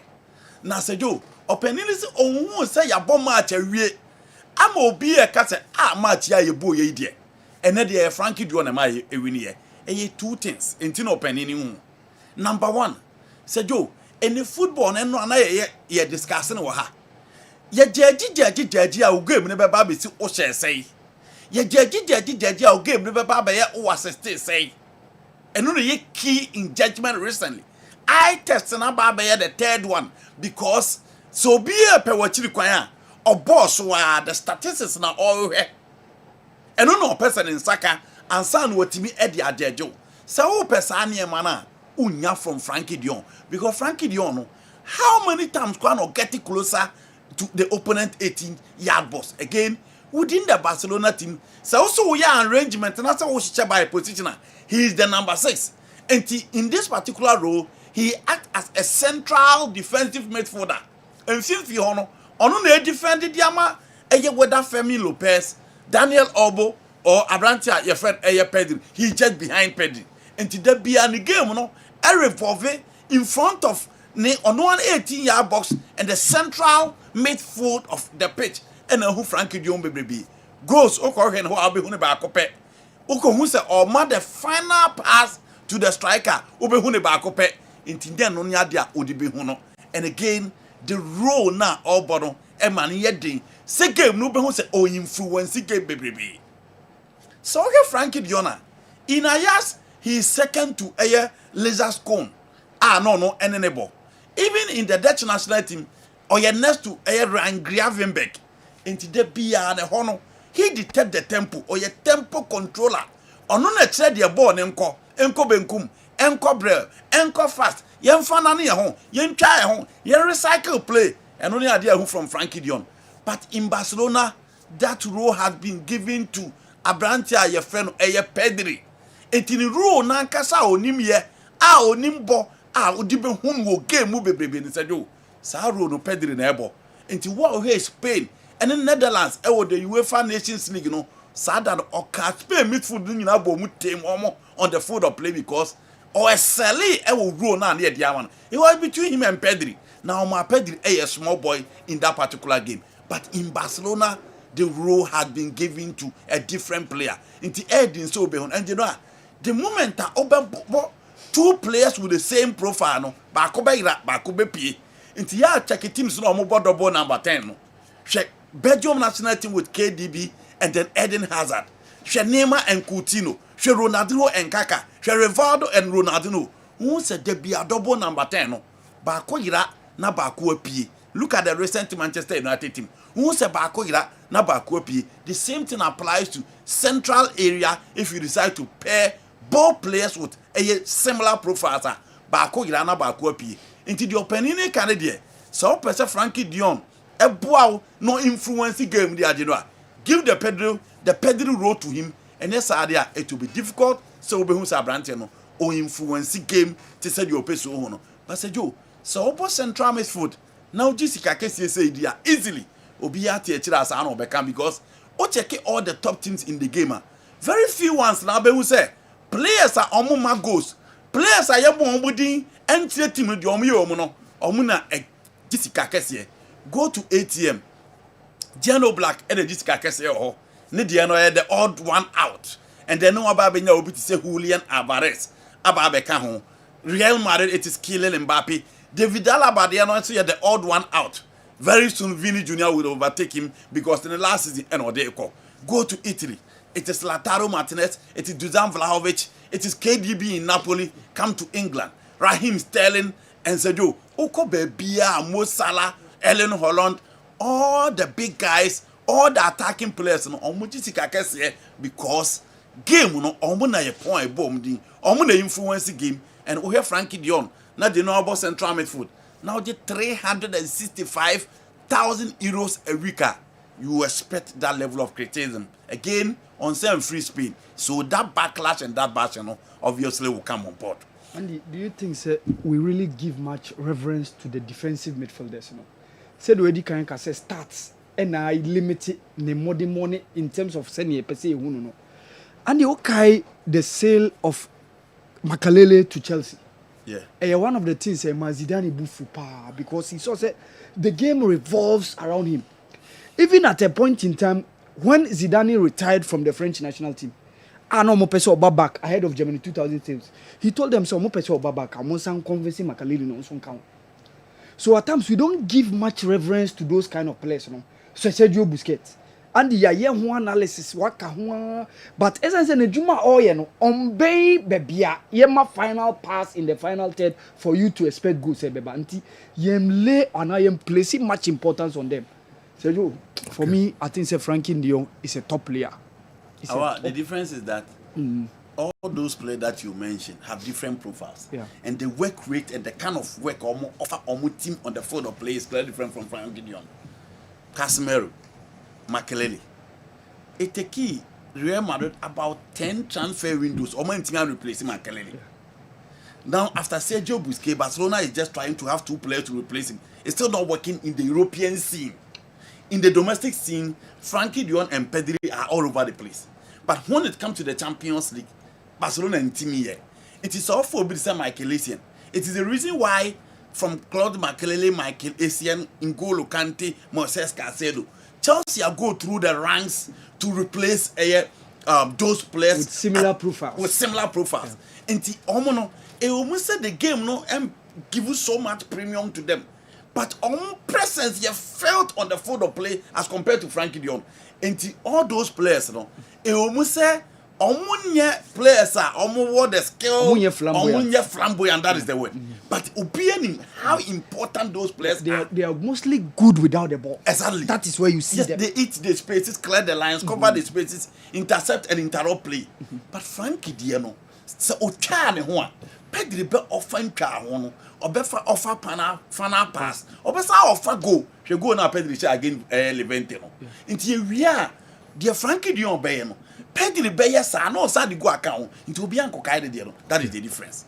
Now Genoa Atletico Madrid dey ball match na omo will game on Saturday 2:15 at the Metropolitano against Real Madrid. Na no coach koyi Julian Alvarez Efrim and a kasa na sa sorry bill. Sa ade na Diego Simeone kra yes sir. Adentina na nse o ma branch na enjoy because the games are born and send or tell you free and a kasa na sorry. And Barcelona fans and so tell you believe we say the next striker to lead the line after Robert Lewandowski, no, it should be that boy. Initially, it is Popo and then we look at the goals or the man, Tima, your friend. This season, Omo catch and say, yeah, PL started, but this season, no, said you, Griezmann any starting spot, and then the contract to 2030. Now, Genoa, a piece of good news to Arsenal. Now, say, oh, how to say player be a free, especially the French boys. What is a Madrid airport? Inti Nansen, Ibrahim Konate, but Team FL Liverpool for Nichima. The entire extended the contract and they say, Real Madrid fire on Madrid send Messi on Befano because Rudiger will leave Alaba and Sobeko into central defense or no. Ebeba Beka Asensio, Jean Heisen, and then Eda Militao, a chess of reinforcement. Into Konate, Liverpool for one say, he's not extending a contract because of a Real Madrid. Nano, Dayo Pemicano so thereby. So no the contract you are or be person or Real Madrid. All the French guys a person or Real Madrid. And obeying the history between Madrid and French guys or French players are my Babebo team no. Again, so sa how Javi Alonso Oliencho Bene and Kylian Mbappe within the Real Madrid team. Oh yeah, France now you love to join the train as well. I'm a Vietnamese. And Saliba upon all the players now say you are open for me. Only the best among the 3 French guys now. Open, he offers you solidity. Now the Odebemau defense no within the Madrid backline. The profile is different. Rudiger and Bemau Sebi in Tinkokoya can be a perfect addition to the Madrid team. Again, Arsenal offer Christian Mosquera ba. Now the games now boy not Saliba anyone. You know he was perfect. But Sejo, so what build it arguably the most consistent and the best centre-back pair in the Premier League in the last 3 seasons. Sejo, you need to keep sad defensive pair, no?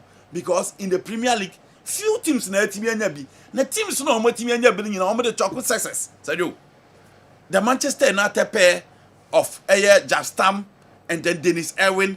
You talk about Vidic, Rio Ferdinand, Ricardo Carvalho, John Terry, Sol Campbell, Kolo Toure. Sejo, omo nyina omo the mass success. In the Arsenal, first, not one area has an apart your defense. But you know, you pay and pay. And the Arteta, there has been solidity at the back line. Into Unya Wena Gabriela, you are good to go. So it's good. So Arsenal are conversing is on non for 3 years and kind of contract. And kind of contract and be 2027 and almost on for 3 years and Kahon. And Enra Eberiche Eze. Said you, on so announce on the presence once again. Look at that assist for Gabriel Martinelli. And look at the goal that he scored yesterday for a team, your friend Arsenal.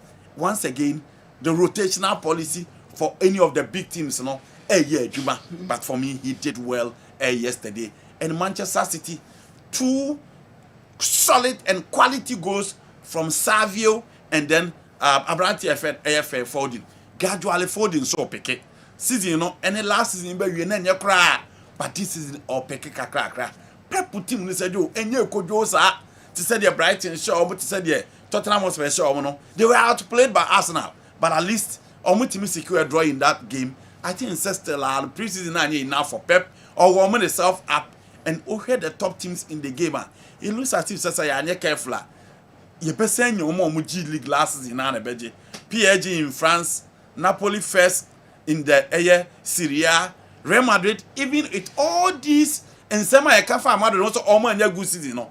Barca 88 points, now Madrid 84 points last season. Now Madrid are first on the league table. The German Bundesliga is Bayern Munich and the Premier League is Liverpool. Teams in our last season said you, Omuji Bibia, you're careful. Omuabesa repeat the titles of Omutim every year, league title last season. Okay.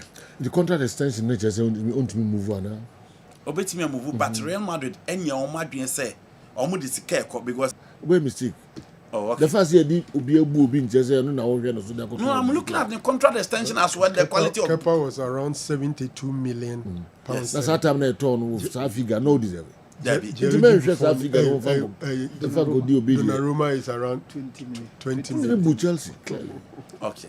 It is a Saliba said you will be ordered the best thing. We figure here, okay, but for fun now. Okay. What is that? Okay, Matthias. What is the man finding compare? Debbie. Oh, okay. For fun, no deserve us Scanner. Okay. There are a lot of players and teams that go for one. Scanner they go for moon deserve. But Joe, that is the recent market. Maybe also the club decides. Maybe how deserve. But you know, Saliba out on 90 million. Deserve. That's true. Yeah. But you know, I'm talking about. I agree. I shouldn't do the comparison. But again, in the recent market, dear, you know, you should be paying around 100 million for this player. You should be paying around 100 million, and Madrid will not do that. Say Madrid the 100 million euros. Equato defender, they won't do that.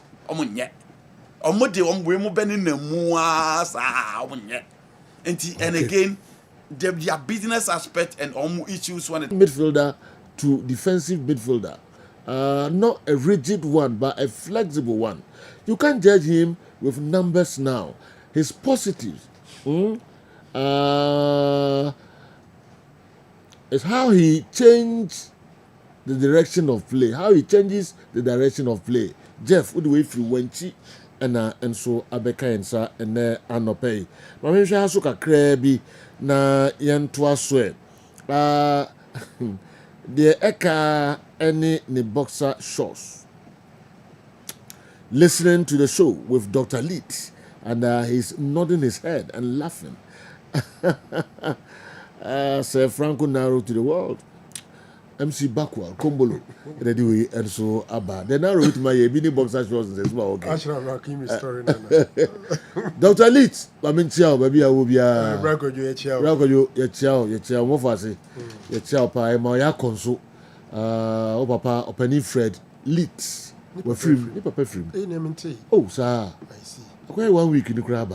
Wow. Yeah, at Simtafo. Oh. And in Yami Adma, 18th October. 18th October. Yeah, and a year, Dr. Leet, Papa, ye. Oh, at Simtafo. I see. Dr. Leet. Wow. One time, Kumasi Sante Kotoko, medical officer, doc. Yamayako, 18th India, Massa, any easy watch Simtafo. When them saw the ecosystem. Oh, so glad the minister work a week before. So me go 16 for a week before. You know, I went to me address is a Franco. Who say? Went to me address. Them all can family no media too. But on no time. Yes. Yes. I know what you can do. So the whole you know. Push me so and then they miss me so. I tell you the whole you short to me remove the money all. The Dr. Leet. My Yakobi only abusuani nyina. Ye wonu ba kupo. Oh yes. Ye wonu one pe. Tin trim Tim de. We are no dey shame. Kana grantro no. Kwayo nti 18th October beba na eba beja na wa crowd papa opening Fred Leach. All right. Yanto so emfa mamo why na di way enso eba NTK adjuso NTK there Dr. Franco Narupa, how can Rooney be a better player than Ronaldo, who is interested in the early years of their development? In all aspects of the game, Ronaldo is far, far better than Rooney. Rooney was just an overhyped English boy as of that time. Rooney is simply jealous that his senior brother Ronaldo looks like a 30-year-old playing actively, whilst he, Rooney, although younger, looks like a 60-year-old pensioner. Period. The NTK, I don't know. The interview no chere obo Ronaldo abaso for years now still or that's born. No chere the frontier. One team mobile to that level in terms of age, you know. The interview, it wasn't just about so Okase will be will be in Kwan or Ronaldo abaso or no Okase and Santina one team. And the girlfriend crying a boy and advice, you know, and Sanu Jai. Okay. I don't know. I guess Franco Naro is charitable because both are Man U legends. Anyway, my regards to both the master rape and sex analyst, Dr. Franco Naro, and myself, NTK, because I'm a potential rape suspect. Hey, NTK, don't know. And post for governance, yeah. Potential rape suspect. Never oh yeah, the engine will cry. And that kind of kind because I'm musrupa. NTK. Hey, wow. Kota Roba and the Dibane Dosu. I don't pay what you do. Do me the crab boy. Why to say, you know? Kota Roba. I just came to Oswald's shop at Dunkirk and see how they are listening to you. Okay, or the video, part of the video that they are bringing. Oswald, shop more Dunkirk, moton, emi. They must say, papa. I'm told, sir, we are ardent listener of Kessben Sports. Oswald shop, more Dunkirk, moton, emi, mami. They must say, one day, na fi yeba be sramoni ahwe de koso enso na if possible cry be gibi na yenim. Okay. I'm just say my Clinton ko na boys pop no. Yeah, yes. Into Clinton only CK mbutumi akọ Oswald shop I word on cake come to me. Yeah, to mo pro bono ya mo mo cameras no ko. The beer baby back no. Yeah. It's wrong and you feel. If those of you at the studio were asked to choose between Messi and Ronaldo, I bet you all choose Messi. Has Ronaldo caused any red card to be shown to any of you? Rooney only spoke the truth. Lawyer Kwame Boafo. And I pick away and so they are brave. Lawyer, I say, oh no, because I said, you know, can some be why it will be cut in the power, but you made it. Yeah, consider them. Who's how they consider one? You consider the age. Number two, I suffer penny. So I say, be a lawyer. Say, Police. let me kayachi. The lawyer part as we do. Come make cancel power, but lawyer anti-majai. Into that and also the method is of penny power. General, do you actually know you'll have always been given a matching off order if you were a player? You always retaliate. Obi enka mfani hu nida. Akwesi afrani enso de no. Akwesi makawa no pay. Bacho. Why na wa kam ya meso maka no. And now remove na meka na immediately on so attack him. Into no way would different here but na manim Kofinto Jan, I say, won't you read the message I sent you? Message Ben. Wa Abraham kind of message, you know. Kofi into Jan. Sanso and Mr. Mike Bonsu Accra. Also, as much as I agree with Franco Naro, doctor, the identity of alleged rape victims will never be disclosed.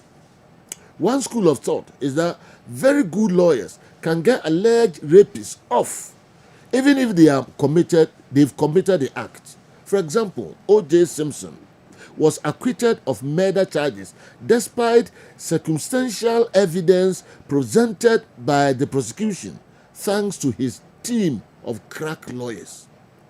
As such, rape victims' identity will never be disclosed. Okay, Mr. Mike Bonsu, a member of our club licensing committee, Ghana Football Association Accra, and also on our program live on the way Abreye. Mamini Sani Sali with the intent free or Namiko Awal Mohammed. No man headlines no na yentwa somfa and Mamosejo. CR7 at the early stages in Milan shirt, Man U shirt, was a raw talent and a showboating type.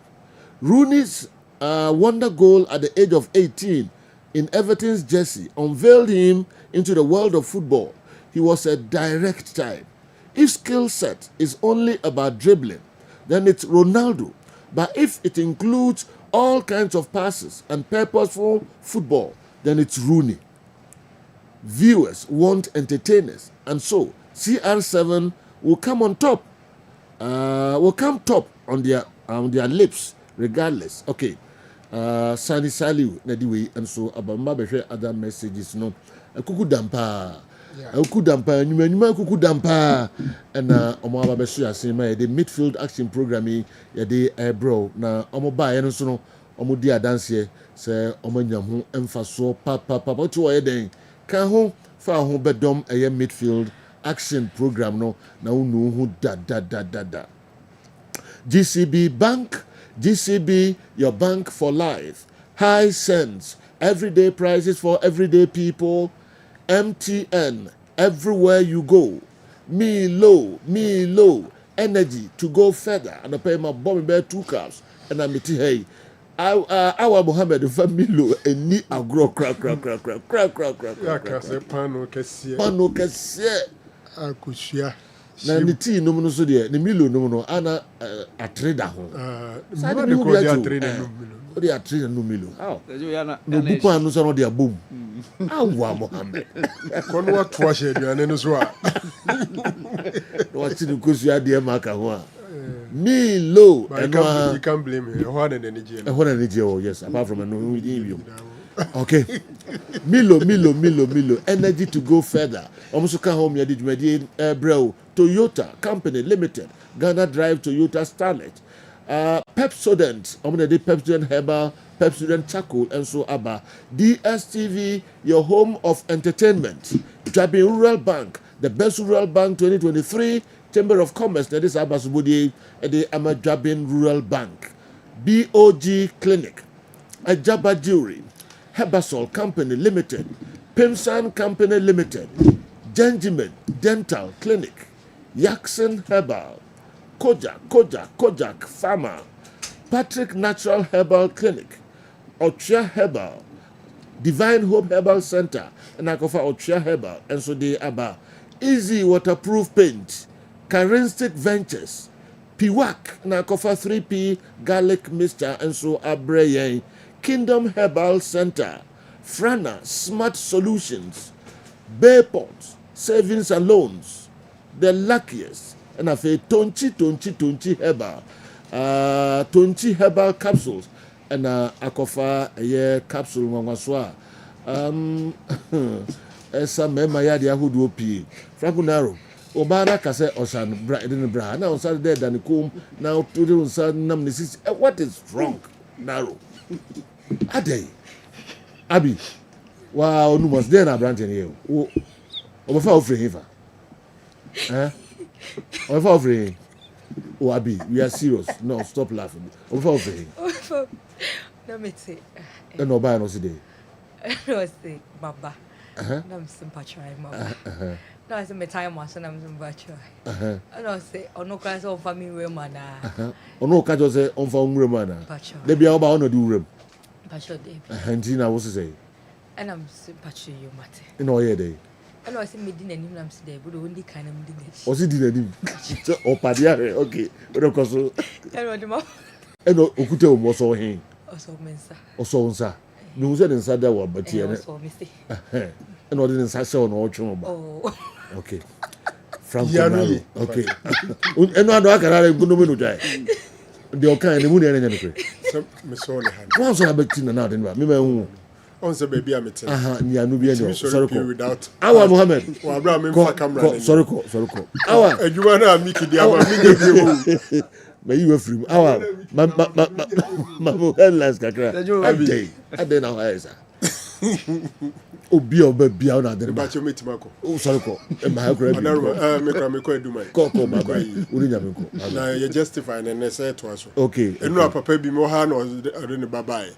Say what's justify na mso eduma na yeso onko na man number ko duro me say ne ba nimo nimbo. Sir. Nti o mafa no. Oh okay. Nti na last day of the justify. Okay. So be we GHS no ko SS no nimbo no bobo yi a un share we eduma secondary school ye justify no pay ya. Okay. Tiawa me das. All right. Abinyami kan wa. And baba ya odi ayi ba e first awa de hen kokko no ayi be no baba ye no 3p 3p garlic. Yeah, okay. Yes. Na o she the one nya say one financial chira ba ade Nti kofia mo akoma ya mkofo mba na ndi wu. udi kofia ma ko ga hala Paint for na udi be di kwa ba awa yenko Then we kwesisibo ne ene ne club Real Oviedo ewremu against Barcelona. Ewo the La Liga no Sejo ewo me interest pa. And of course Sejo eno GSK ebo game ewo the Algerian league no Sejo koba me him. Of course, Kwara United any Kotoko second leg no beto aso. And eno Sundowns artist omo first defeat ewo PSL moves. And of course Sejo Ali story bako Sejo koba. Okay. All right, Abi. Yeni nkomo kakra 20 herbal. Young mon komo kakra na later. Eba beto aso de ama for. Eba na fi Africa and a local stories in the Abremo. Don't you hear me da say Joe etie for any adofo ememe nyina yere an na sha se frifie ha ememe nyina mpena ememe nyina yere dofo ememe nyina jeje matena se me bedi mema asem ama wo mu be ma o se ne twedie mu ayemre be ma o so ntimi nsori enyina ne naso be ma o se dane da wasi ntirase do se ne prostate emu abie no me pato onhwe me de o so odo ne dofo pa nso enhwe me na me kasa wie wa kire ne dofo se me dofo pa mato de pa bi e de atro me de asempa no e na ebrewo me bopunu ani die mu abie me nage se de be ye be ma o me masem etimi agina ne naso ankasa tonchi ememme kuremu sei chiche tonchi ememma sei eye tatashe bema sa wotie mi a wonti enene me wahanum sei menua bema wo se o memma sem ena ayedei how ben na aba o memma sem eso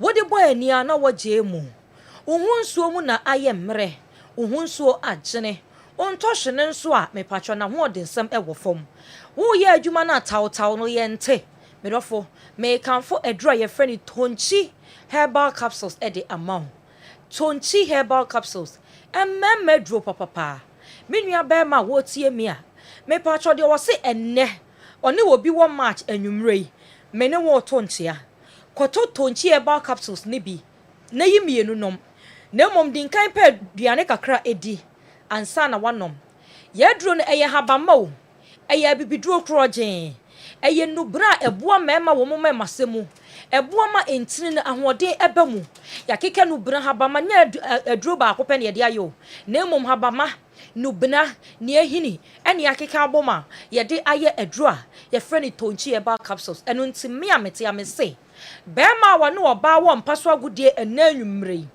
de wo se awiade wo no de wo se wo ye wo de ekoto tonchi eba capsules ne bi enom mieni anapa bra wadidi awie mienu anwumre bra wadidi awie na wo begina wo naso sei peme wo bebo adwuma te se machine de twa blocks sei panyan na oba ne so de wo 3 points abound maye momra ne merofo pa makoma mutofe ma de nyina semenhia obedum bie ye dache hene maye momra ne embrane a wodi wuti beto kon me metu e metena se na emema nyina aka muti ato mu kon esanse me boa ma me matwedie mu ayede me pa chofa phone na boye number no o hwe me e wo TV no eso a ye number no na e twegu no ne a wo tie me so emfa ne phone no moye number no e 0553 51 11 59 0553 511159 o akra nso a na wa frɛ 0248 85 00 81 0248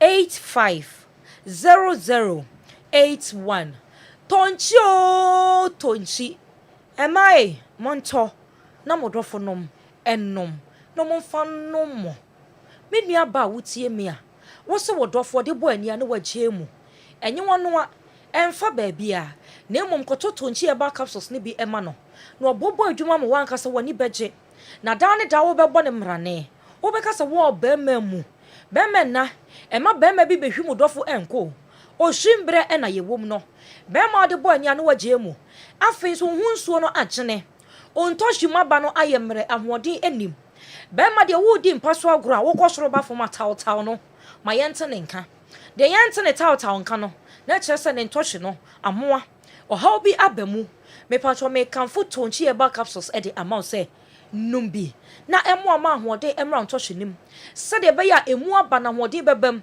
ensuo ne nso no me patro ahoden ebebam bema ho nsuo de wo se mutimi pi bema so ho nsuo agyene ayete se dukrom nsuo kane ne yakɔ afuom ne yɛbɛ nsuo na na ɛda kwan mu wo sɛ bia no ma wohwɛ ma wo sɛ yu wo hu anim nyina wɔ image no wom bɛma saa na wo nsuo ayɛ a entimi nsiesie ɔbaa ma ɔbaa ho ɛnyɛ fɛ ɛmɛma ho nsuo ɛma ɔbaa ɛho ɛyɛ fɛ esiesie ɔbaa deɛ wɔse wɔpɛ sɛ ɔyɛ ɔbaa mu a deɛ wɔse wɔpɛ sɛ ɔyɛ ɔbaa sima no mepatwɔ ɔntaama ne dɔfo ne nimpa so agorɔ na mɛsɛ sɛ nka nsuo no ka ɛba nka fa nsa so kakra na ne ɛfasra ɔwedeɛ ne ewurawura ɔwedeɛ ne ma obon sesi anawo na enwom ka ohoro ho obon so wedie nani ata ho say fresh enu nti mesre mema se mo wonso na ya na esiesie ma ema ye wedie no eye fe ye nyini kwan fefe so kwan pa so enu nti na obitimi hye obebobs woni be ma ija ya so masi ja ya ko ba fufuro de ne wonso agye pa ena be kyo se be ma wonso no ahoden bi wo ma eboa collagen bi wo ma eboa ma o ema ye wedie no eye fe enu nti me nua ba mai wodi die mu na enye wakokwanche akwakototo nro bi anom ama wo nam ohaw mu wontini mu etwetwen ne titiw ne sa no oba edi mpaso agro wontini mu timi twon sa ama wo so wabere kra mpaso agodie de woni bi hwe mesero di mpaso agro na boa ma immune system na hode no ebam di otaye sex bia ne immune system na dane da hode wom ya wie kra ntimi ma ne so dia one time sex no de bia da ya wie bi ekowu ekra no esanse ne immune system no ahode sam ekofom boost immune system no abra wudi mpaso agro eboa ma de wose wontimi ena otimi da no kwasem eye no kre esanse wudi mpaso agro de wi a no matter what no wani kum wo de kasa de na wani kum wo house de na wani ekum eno ntimesro de wose wo pese oda yie na ne nipadua ne kɔ na ho megye mu no onta ni mpaso agro na momu hia jeje wo hia lawyer na odi abobra wo hia lawyer na biebie ntinim edi amaw ama moja na de afurusane wo ntinim eye entinim bɛyɛ den entini ne benya anwɔden a egina sɛ wo bɛnom aduru a ye friend tonchi herbal capsules me se eye habama FDA ema kwan kamebobo habama ye de atro na wankasa ogogo na hu say you eye ade eboa mema wo mema semu ema mema patro wo ntini mu eye den do wase ni prostate emu abie bema say prostate no emu bia na say ohaw ebema wada roma wontimi ni mpaso agro eba ne sana ne ma ya hwera de yanso ya pese ye behwera de esansa mo som ye bo mo ye ya de nyina emema wo hia ye yo ema beye ma ejina mema so oba betimi asi wo se me ye oba na ejina bema bi so ena ama na ye oba mu a oba sima oba konofo eno nti meme na mesrɛ mo muni ye ni mpaso agro no se de beye ye beye mesima e wo se bibi sane free yesoro ba ye na ase ebe sane gu ase one pia bonten ne hu se aye mesima ne nyina agina mema entini ne so eno nti ema wontini mu enye mere num edry friend tonchi herbal capsules prostate eku mema bebre se ene sebiota frache mema 10 ewu a emu 6 eye prostate ena eku wo mo eno nti meshow ma prostate sem ho ehia ene se wo bedi mpaso agro na wonnom edry friend tonchi herbal capsules obi bisa me se oba pa abi nam say yes my dear o say edro no wo kodi mpaso agro nko na obenum ana da bida medofo pa yanya ne sa wo se wo pese wo je wo 3 point e won pema nom tonchi herbal capsules adana wobenya danse nemom ɔhaw bi wɔ nipadua ni ma wonfa wani enhu ebetimi aba sɛ wontini no emu asisi ebetimi aba sɛ amamai bi ɛwɔ nipadua no emu ebetimi aba sɛ wo digestive system no ɔhaw bi aba ho sɛ wonom tonchi herbal capsules a ɛboa eyi ɔhaw bi afiri nipadua no emu ɛboa mantin no ahoɔden ɛbam entini betimi ayɛ adwuma wɔ sɛ mogya fm ɛno nti adaroma ɛntwɛn sɛ wokɔdi mpaso agro ansa nemom siesie ho twɛn atemuda esan sɛ wonni mu da ɔdɔfo bɛka sɛ wɔɔba wo hɔ na wonya tonkyini bi ntɔ anaasɛ bi ni wo ho ɛno nti bɛmɛ nei dane danom ɛdurɛ frɛ ne tonchi herbal capsules sɛde bɛyɛ bɛboa ma ɔma ɛmasɛm agyina brane me papa no ma ɔmo mfie ɛkɔ soro no me pa atwɔw nom tonchi herbal capsules sɛde bɛyɛ prostate bia ɛntimi mɛgye wɔ ahoɔdensɛm ɛmmɔ so wanyini a wɔsɛ wodi wo brɛ so aba no na prostate aba abɛgye wɔ ahoɔden abɔ so ne yɛde rɔba ate wo bɛrima mu papa a wotie me sɛ wowɔ papa bi wowɔ wɔfa bi a ɔrebatew prostate anaasɛ wɔwɔ nom anaasɛ ne sisi akyi ɛyɛ ne ya wodwo nso a na wɔkyerɛm wodwo nso a wobrɛ wobɛdwo nso bɛwie na mogya adi akyiri a mepaatwɛ ɔma na ama ɔtɔ na kɔpɛ tonchi herbal capsules ne bi ɛtɔ ɛno wobɛnya aduro no bi atɔ ɛwɔ he sɛ wowɔ Kumasi hanom sɛ yi a fɔni kyerɛm ɛwɔ Asempa pharmacy ɛdum PZ baabi a yɛnnua mɛma ne tɔn fos no obu sɛ obi asa wɔ pa Asempa pharmacy a ɔbɛkyerɛ okɔ a wobɛnya tonchi herbal capsules ne bi atɔ Rock Pillar Herba ɛwɔ Kewo opposite Abraham Bookshop Arms Herba ɛwɔ Abrepo Junction Santase Taxi Rank on okɔ a wobɛnya tonchi herbal capsules ne bi atɔ wɔwɔ Emem wɔwɔ Gwoso Messi Cape Coast Accra Tinated Herba Nana Boache Mepacho yawo Akanshi Drug Lane Pharmacy Shop bi wo bia okɔ a wobɛnya tonchi herbal capsules ne bi atɔ tonchi emema ne se eye tatahwe eboa ma bɛm wɔ se ne size na reduce ne bɛm asɛ mepacho afɔn ayi fia te sɛ wɔ yere ano ayi te sɛ kofu stop kill yempe me se oba bi ene won ma nani so adeketoa me amete mani nso adeketoa mempe mepɛ de esi me mu an ma ye matwe to ase me nua bɛma dom tonchi herbal capsules ɛbɛboa ma size no ebɛba bɛka ho wobɛyiri ma wobɛyɛ den te sɛ bareka sɛ nchakyera edi ne yɛ tonchi herbal capsules me brɛ no aso ɛno nti faafo na bɔ yɛ number no na frɛ yɛ na ne yɛ ntwetwe enkomo friend doctor number no o hwɛ me TV ne so a egu so o tie me so a ɛyɛ 0553 51 11 59 0553 51 11 59 o akra no afrɛ 0248 85 00 81 0248 85 00 81 tonchi emma monto na modofo nom ennom mesi oba wonti atenka nya abokyere wo de eba bro nya na eba me patrol tede na wonso no yemfa nko baabi a eho ede ye do obi biara se dasene abi ye beda wonso ase papa osi meme nyina empena ene oba na se naro so mu etwo a na ojo ho na ojo ho oso bia mpona so no me ho ye me de ntina na obi so mu na umpe enra me gina kwan mu obi nka se bia me patcho me ba no wayem sem bra unnim de wo yes afo no srew me nyina ye sorry ko me ni wawie tonti umpe bi ento na ebeboa wo numbers no wo de empamcho me se mo fa numbers no mo mfrɛ na mo ne doctor eni enkomo amosapo na odemo be ko enema bebree mu ye mo ncheche bebree we bi obi a nko bi to na eboa pa awa Mohammed emra so se obetrase na the Africa stories no ebreye Tony pa friends of what look at Barcelona can beat Oviedo hands down with a goalkeeper and a coach. After doing all the works for Kwesizibo for the Black Stars call-up, why don't you look for another player and work for him? Many will follow Zibo when he gets a better club. Habib Mohammed and the rest are playing in Iraq, so throw your support for them too. It should not be Kwesi, it should not always be Kumasi boys. Maka. Okay, yo yati. ana fisu nya zongo o push him say me kan say makan woni ewu all right loving see adwumawura see ana eja as we embark on the journey to Abeokuta, which Kumasi Asante Kotoko, well, I'm optimistic that we shall qualify. The boys and the technical team must work together as a solid team for the right results.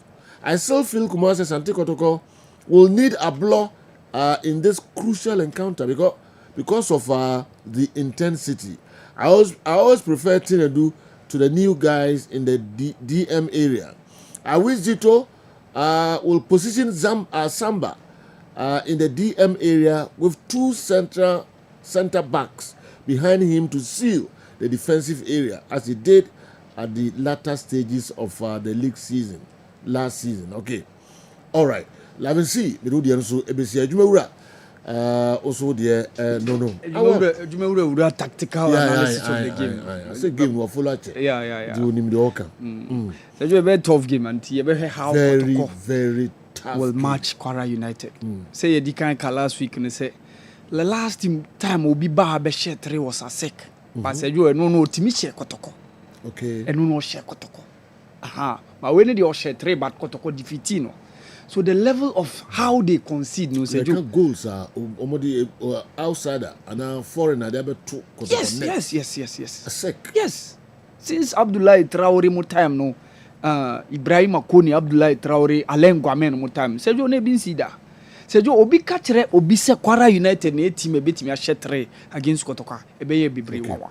And especially judging from the fact that Sejo Kwara na nkasa nye team within Nigeria enclave no omu ye team obeka se omo bobre bi saa we ke enyimba bi saa na be ye say ya Sejo ka obeti ase kakra because enyimba de it's a big name on the continent. They've been 2-time champions our ebibrima apart from that omasa da modimobi kakra bi edi a produce some couple of quality talent every within the Nigerian enclave and of course the continent. But Kwara United, Sejo, that's the reason why some of the Kotoko supporters need to based on how said the second leg result, Ebeba and the preparation of Kotoko ahead was the second leg now. Ebeba's weekend. Sejo, just limit the mistakes. I think if Kotoko is able to limit the mistakes, Kotoko will be good to go. Okay, Ghana, Nigeria in the CHAN qualifiers, the first CHAN you call 2009. Ewa Abidjan. Sejo yebo qualifiers near Shia Nigeria along the line. And Omoba Grass Sports Stadium. Sejo around first half no much 2-0. We came back strongly. Bequin so team Bequin Katia plays no mobile game. Oni Nkumo any the late Godfrey Aboa. We won the game 3-2. Milovan Rajevac and the man on the touchline on that day. And Sejo even with that 3-2 scoreline near whom said Nigeria beat me 1-0 no more qualifying. Sejo we went to Nigeria, drew goalless, acquired goalless, and Ghana had the opportunity of getting the ticket for the 2009 maiden edition of the CHAN tournament. So Sejo, all is not lost. In as much as Kotoko concede 3, just make sure say you are not going to concede. You are good to go. You will go past the Kwara United team and get the opportunity to be in the next stage. Sejo yeka asem way amount for enim and ya kick some couple of times. Say Nigerian club bia en eliminate any Ghanaian club biada e Africa. From Midiama yehu adia Midiama de Remo Stars Kotoko here against Kano Pilex and some couple of teams. House of Folk in some of the teams are Omode Remo Eagle Cement no e de Remo e Africa. None of any Nigerian club bia en eliminated Ghanaian club. So Kotoko and first time. Yes, Ekobani say quite the first time. I see. A Nigerian club. Yes. I eliminated a club Ghanaian from club. Ghana. Yes. In Africa. Oh, Africa. Yes. Wow. Say elimination say. You been see that. Oh, I see. So say Oma Nigerian club na eliminate you. Oh call the wrong side of the record. Any record, Papa. Yes, any record, Papa. Because we like playing them because we often beat them to the ticket. Yeah. So say you say Oma this team clubs are Nigeria could defeat you Kakra. Yes, Media Maye be against Remo Stars 2 seasons ago. Okay. Media Ma show 1-0 ewo Cape Coast. Okay. And almost share Media Ma 1-0. Ewo Ikene. Post match penalties Felix J Echichi penalties Emane ekoye post match penalties na mediama eliminate you from Kotoko ya so ni Canopiles yehu Kotoko against Wiki Tourist yehu Kotoko against Dolphins even Wiki Tourist ni Dolphins sejo enu kra see the same season 2008 under Bashir Rayford Kotoko went to Wiki Tourist in Bauchi ekoye 2-2 sejo Kotoko shomo 4-1 ewo Baba Yara Sports Stadium and even that one against Dolphins Kotoko lost 2-0 in Nigeria. The second leg na it was Sunday. Ni ashase ebo Kotoko ashe 1-0 Francisco Fi ema nsuo toye. Ema yantimi anto game no so ena edi game no call Monday. Ne Monday no Kotoko shomo 4-1. Even after conceding first, Prince Anochiche Ungu Kotoko came back strongly and won the game. Bekwe was on target on 2 occasions and I remember Kwabinayaro and shared the final game no. Kotoko against Kano Piles yeah.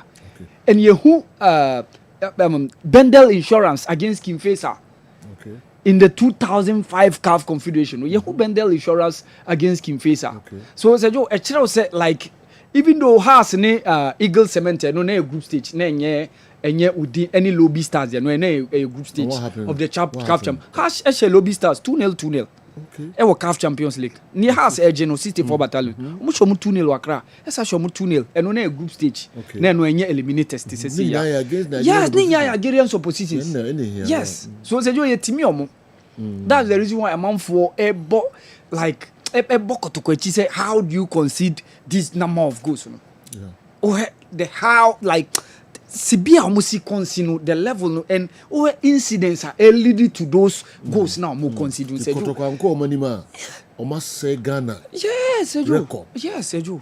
Clubs ni na record. Yes, Ejo. Against Nigerian clubs. Yes.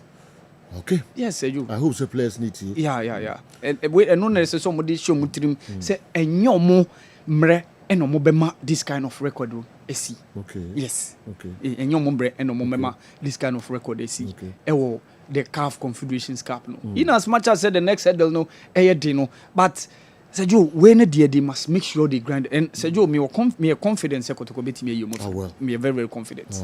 That I hope. Yeah. Now ningina so mo be limiting mistakes.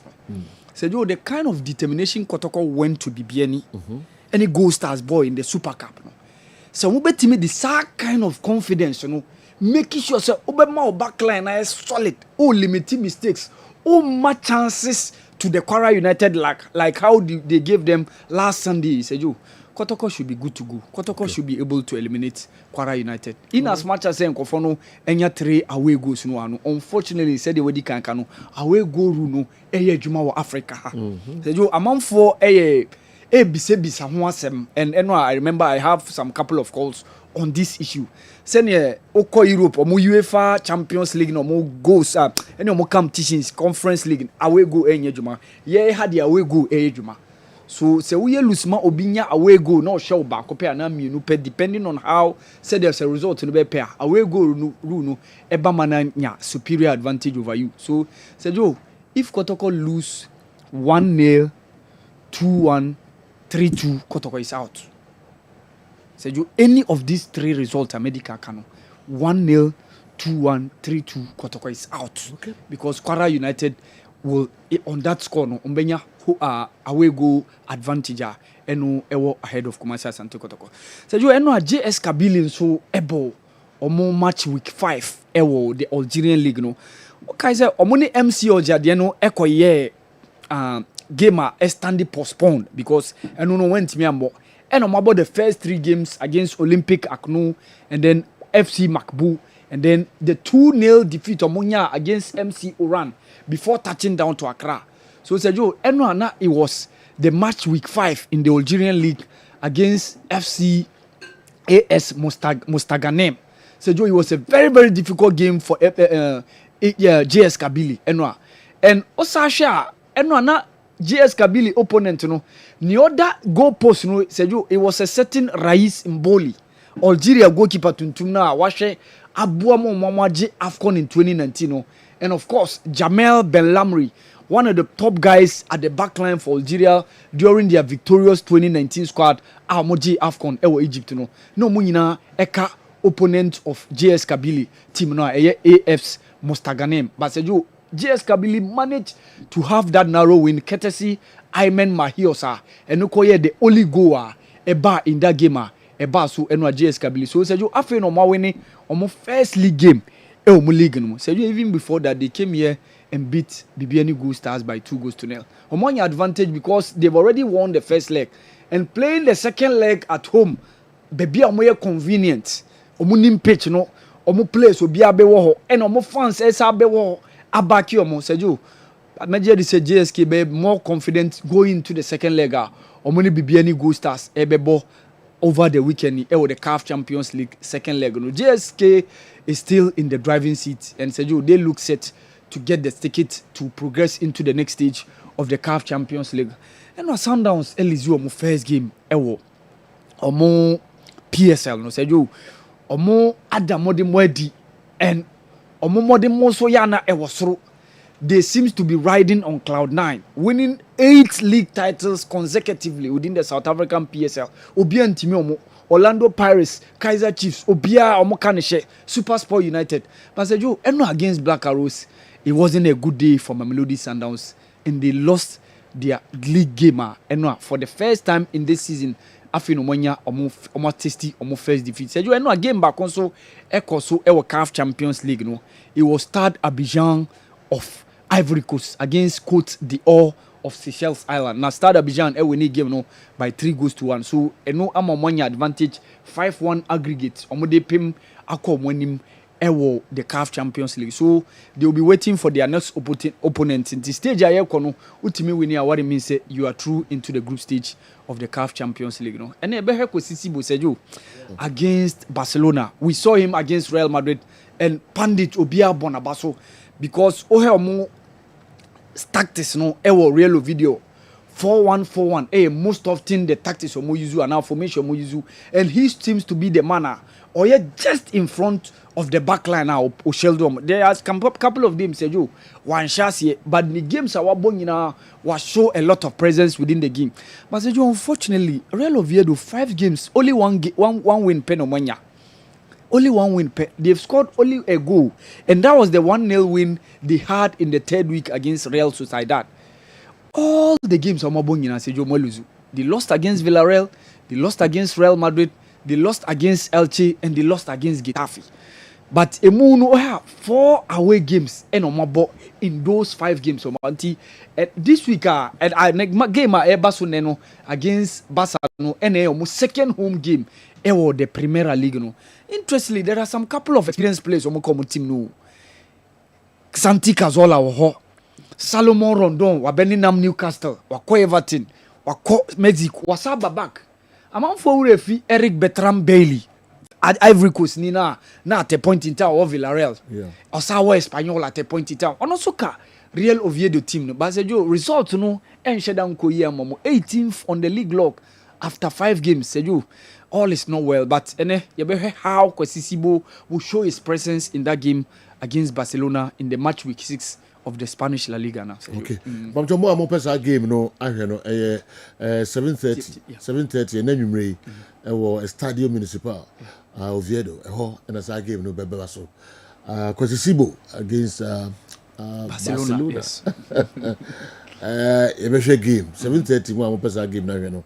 Moyi na no yemfa bibia na entire akwasi achi Barca fans no so mo Ghana ni ndi for we nkwa den kam Oviedo nse because of akwasi all right intina and so and Awal Mohammed no to be honest with you I keep saying this open some kekapa and Ronaldo nso pe ehuru aden I'm talking about a wedded lady. Anyway, you always make my day whenever I listen to you. God bless you all. If we done Ashtown, una udiwe and so breye. Don Bamjo Bibiano narrow.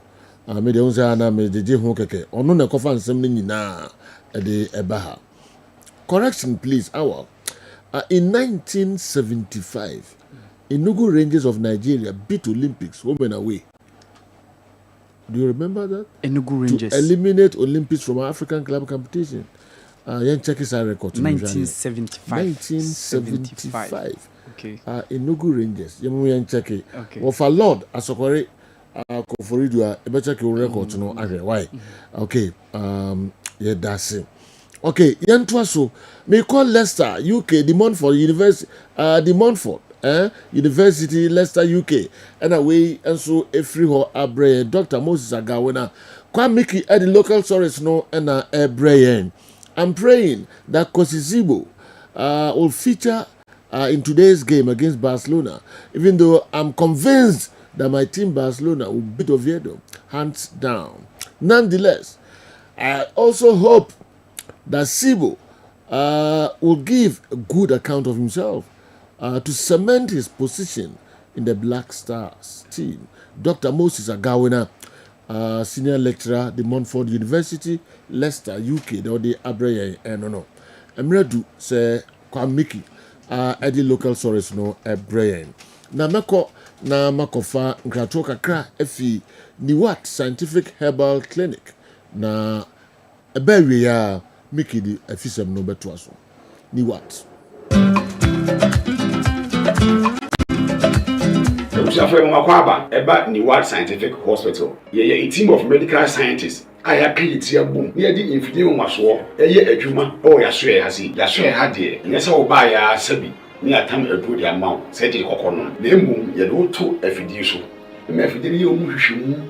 Me ye omu adepote ye di yare ne brewo. Na se me omu enya yare ne di woni badua no so. Te be ye so yare na ma wa to yare ase. Ko de ye di ni se Sidi baby ase o ti wo yare ase a utimi tu ase ntem. Obani What Scientific Hospital Dr. Fobi su adwuma ne say enubuna eni no tan a obo ade eni dumye no yenye mu hwemu na fe enwenu akasa e wo ma friend say phytochemicals no ye extract say enwenu no na ye fam frem no emfa emaw ebi a kidney no yare abem kidney no say yanko na Ghana ha ye de take ahaban e de dialysis a kidney no say akodu say den kura no a nyarehemu na nya didi na fo nichirem e woni What Scientific Hospital bofra ban eboye ama wo diabetes ye de bofra ban ene nyama bi efra e de mawo a ebebo ma diabetes na o sugar e kostrupi no eno so aboa ama etinya bafum ebi na wo hwe misisi e na o problem pa e yo mema sem beba bi wo no mu a onya tenkan kwa so mo ba beda obo so otimi nya hode ne pagya no wo ba hyiemu a ehyemu na adwo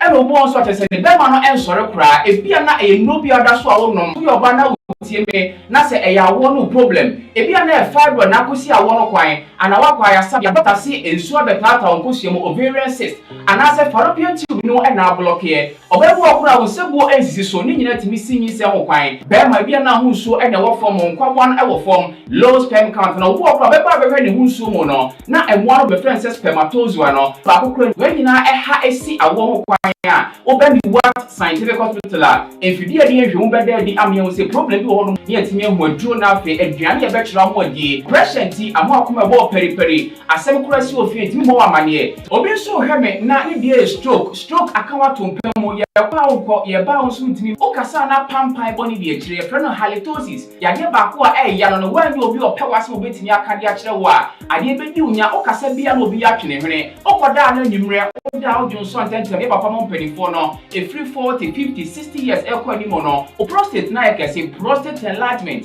e ba sauda o jonso antentem o jonso bebransa na ade ache e mane nka achi emye nkofa catheter ahoma nkoto ba memo abusuafo bi ebere ni nti manya adaje amo ya de dia nyadidie se ni What Scientific Hospital Ghana ha de o pa ya sabe ya dia ba frim die fidie e de twe enubena ena fa ho de ni fra haba mu e de saw ya de ma wo na eye ni What Scientific Hospital yi wo Kumase Atonsu Monaco Junction ya Dansura Bank no ene die ni mehwe enkran so ye o ma 7 ye ben Janet Corner dan no 0244 087687. In case you are watching us from any part of the world, whether you are in any African country or you are watching us from Europe, you can contact us on WhatsApp +233 244 087687 or on Google Map. Just type What Scientific Hospital and you'll be given the exact location. What Scientific Hospital? Nyanko Panda Rumenti Wamoto Edema.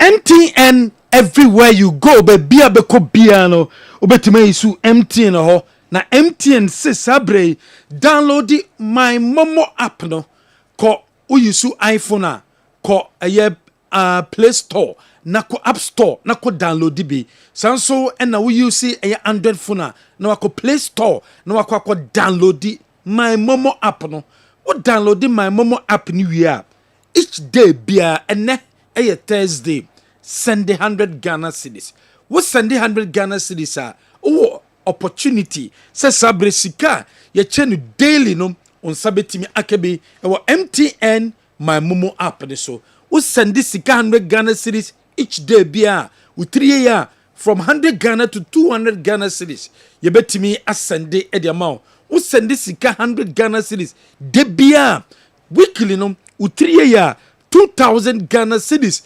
ye no on sabetimi akabe and now so send sika each day bia 100 Ghana cedis opportunity se month no sika ye between 5,000 to a year 10,000 on sabetimi akabi and na fe mega draw na beba so no 50,000 and 30,000 and a year che and unti opportunity and abadi amount MTN say bomode na download my Momo app no wo download my Momo app na wetima send you sika a hona send sika reliable na sanso ye safe na sanso fast at the amount and nunti and the biabo dero so bibia be yusu MTN Momo biano my Momo app no and also send you sika no at the FO star 170 no obetim hash no obetimi asend nemom sabre de yes send sika no at the my Momo app no na emwo ye papa eno ne sisia edawom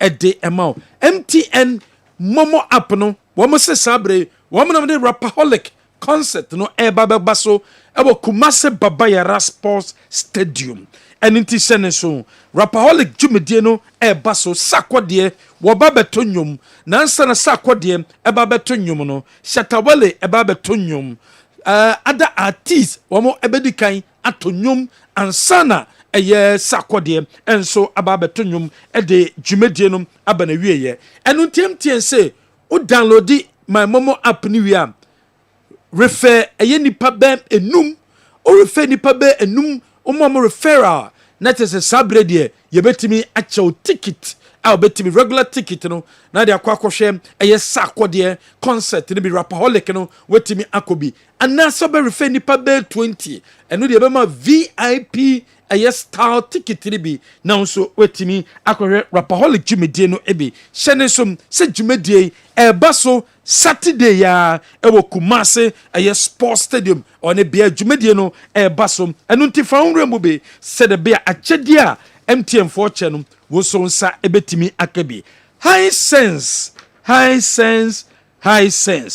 yenyama no papapa enu nti ena di bia beto ewo high sense bia no ye ma 5 years warranty ewo so 5 years warranty ni chese je product ni di see about 5 years na say na de beba na be replace na maw and I say eba ye betima repair na repair e de maw within the 5 years no enunti and I was to electronic appliances awo high sense ye showroom Kumasi City Mall ye wo home Kumasi Dum ye ben ECG dan Babu Bazaar in Chamope for when it tafo ubehuyen for when it tanoso ubehuyen ewo ho electronic appliances ebiti se kettle and a baby rice cooker blender microwave anasa dispenser water dispenser and a pebiato smartphone washing machine gas cooker laser television and a pebiato high sense dear and also koto woto high sense dia buntu sikan kone wato quality no so high sense in faswam obetimi enya ede efri so enso enono the luckiest yebeboa ma bottom ayema luckiest ebeboa ma bottom ayema obedial star 712 hash star 712 hash number choose option 1 choose option 1 uto ticket amount ho choose option 2 uto ticket ade amobi choose option 1 na to ticket fama ho na choose option 1 wi a na fe interface ba kwasa so apop up set ticket saying and a person auto na no so choose option 1 na fe momo no aba na wato ticket daily yɛkyɛ nyɛma bebree yɛkyɛ phones yɛkyɛ laptops yɛkyɛ nyɛma bebree abra wotɔ ticket na daily no wetumi ewi ni baby na fe grand draw no ɛba so on 20th of December and a grand draw no bɛba so ɛne deɛ akyɛdeɛ ti sesei ɛne de ɛbɛkyɛw ɛno ti the luckiest ɛwɔ hɔ fa ahura mu bi na wobɛnya sika dosopo ɛde egu ubotom Bayport savings and loans Bayport savings and loans yɛtete loan ni so yɛsɛ saa brain ɛnkyɛ SHS for no wɔn ɛba bɛkɔ sukuu mu nanu ya ɛna GHS for no ɛkɔɔyɛ nanu ya na primary school for yi wɔn so kɔɔyɛ ɔba no school fees no wɔtumi etua ɔba no transportation no bus ɛfa no kɔ school no wɔtumi etua ne school books no wɔtumi etua na wɔntumi ntua ya Bayport sɛ yɛtete so Bayport savings and loans sɛ yɛtete so ɛno nti bra nneɛma loan na fa kutia on school fees fa koto mu books no fa to mu school atade na aye basa no wo ye businessman businesswoman won so per opportunity ama business no aye kese Bayport savings and loans and ma sika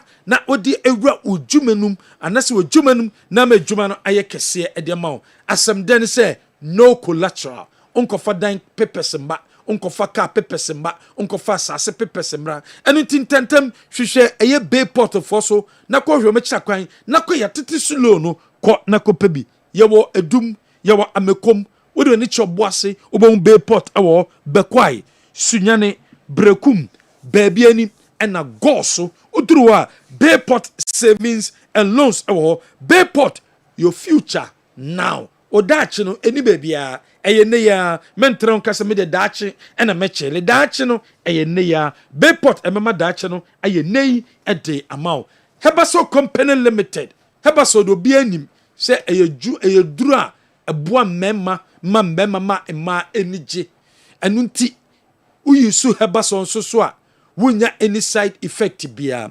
enunti bemma bia so to Hebaso wo ba to Hebaso cream ne bi na fakoma eye obema no na onyusi Hebaso Company Limited ene de Hebaso cream na aba na Hebaso cream no ye de osahye mu ho ene ye de otu mu ho wo to ana wa hye ne so ni nyina ebo adwuma pe Hebaso Company Limited say Hebaso cream no apply kitu bi e wo penis ne ho make sure say after 30 minutes o wash ya obe wash ye o wash ye wi na febredru sabonyo oba no eba bedi nhyiemu boyi so Hebaso cream a adanse no etisei ena ebeba edi amount any drug store any chemical shop bia beko bia no obenya Hebaso cream in a sachet Hebaso cream in a tube na watobi ede akọ wokono enya bia wo de frɛ yɛn 0244 750 510 0244 750 510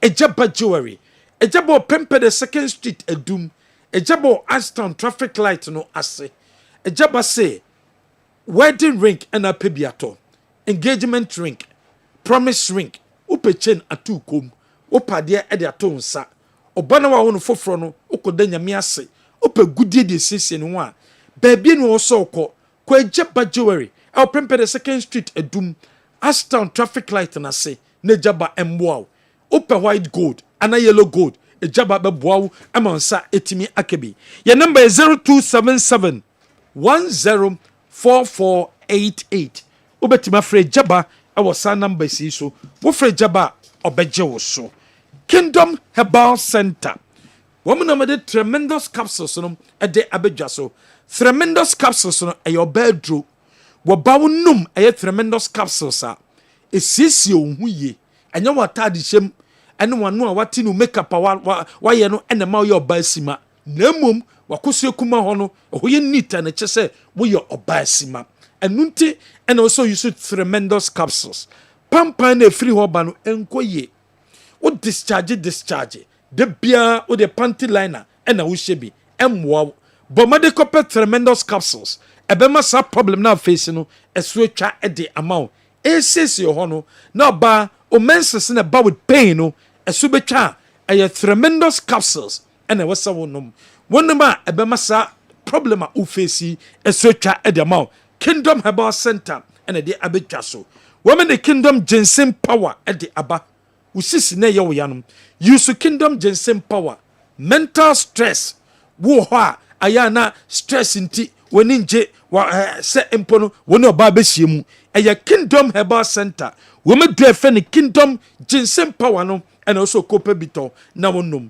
yɛde kingdom garlic bitters ɛna de kingdom garlic capsules abɛdwa so ɛbɛboost immune system deɛ di kan immune system no ahoɔden ni mu a yareɛw ɛkeka rough ɛno nti ɛna ɔsɛ use ɛyɛ eduru a ɛbɛboost immune system no ɛno yɛ kingdom garlic capsules and kingdom bitters ɛbɛboost immune system no na release you from stress wadwene mu da hɔ blood circulate yie ɛde ma wo arthritis no woto ase hɔ no na pain ni so twa wakoma no na ɛyɛ adwuma yie because blood circulate yie ɛma wakoma no ɛtumi biti yie cholesterol no na ɛyɛ firi hɔ ɛde ama wo kingdom garlic capsules and bitters deɛ wode w'ani kyɛ any drug store any chemical shop bi a wobɛnya yɛn nduro bi atɔ na wɔn nso watumi akɔ akɔnom Dwabewura Bank PLC Dwabewura Bank PLC your branches nie your branch ɛwɔ Joso Roman Hill Adishimai Pankrono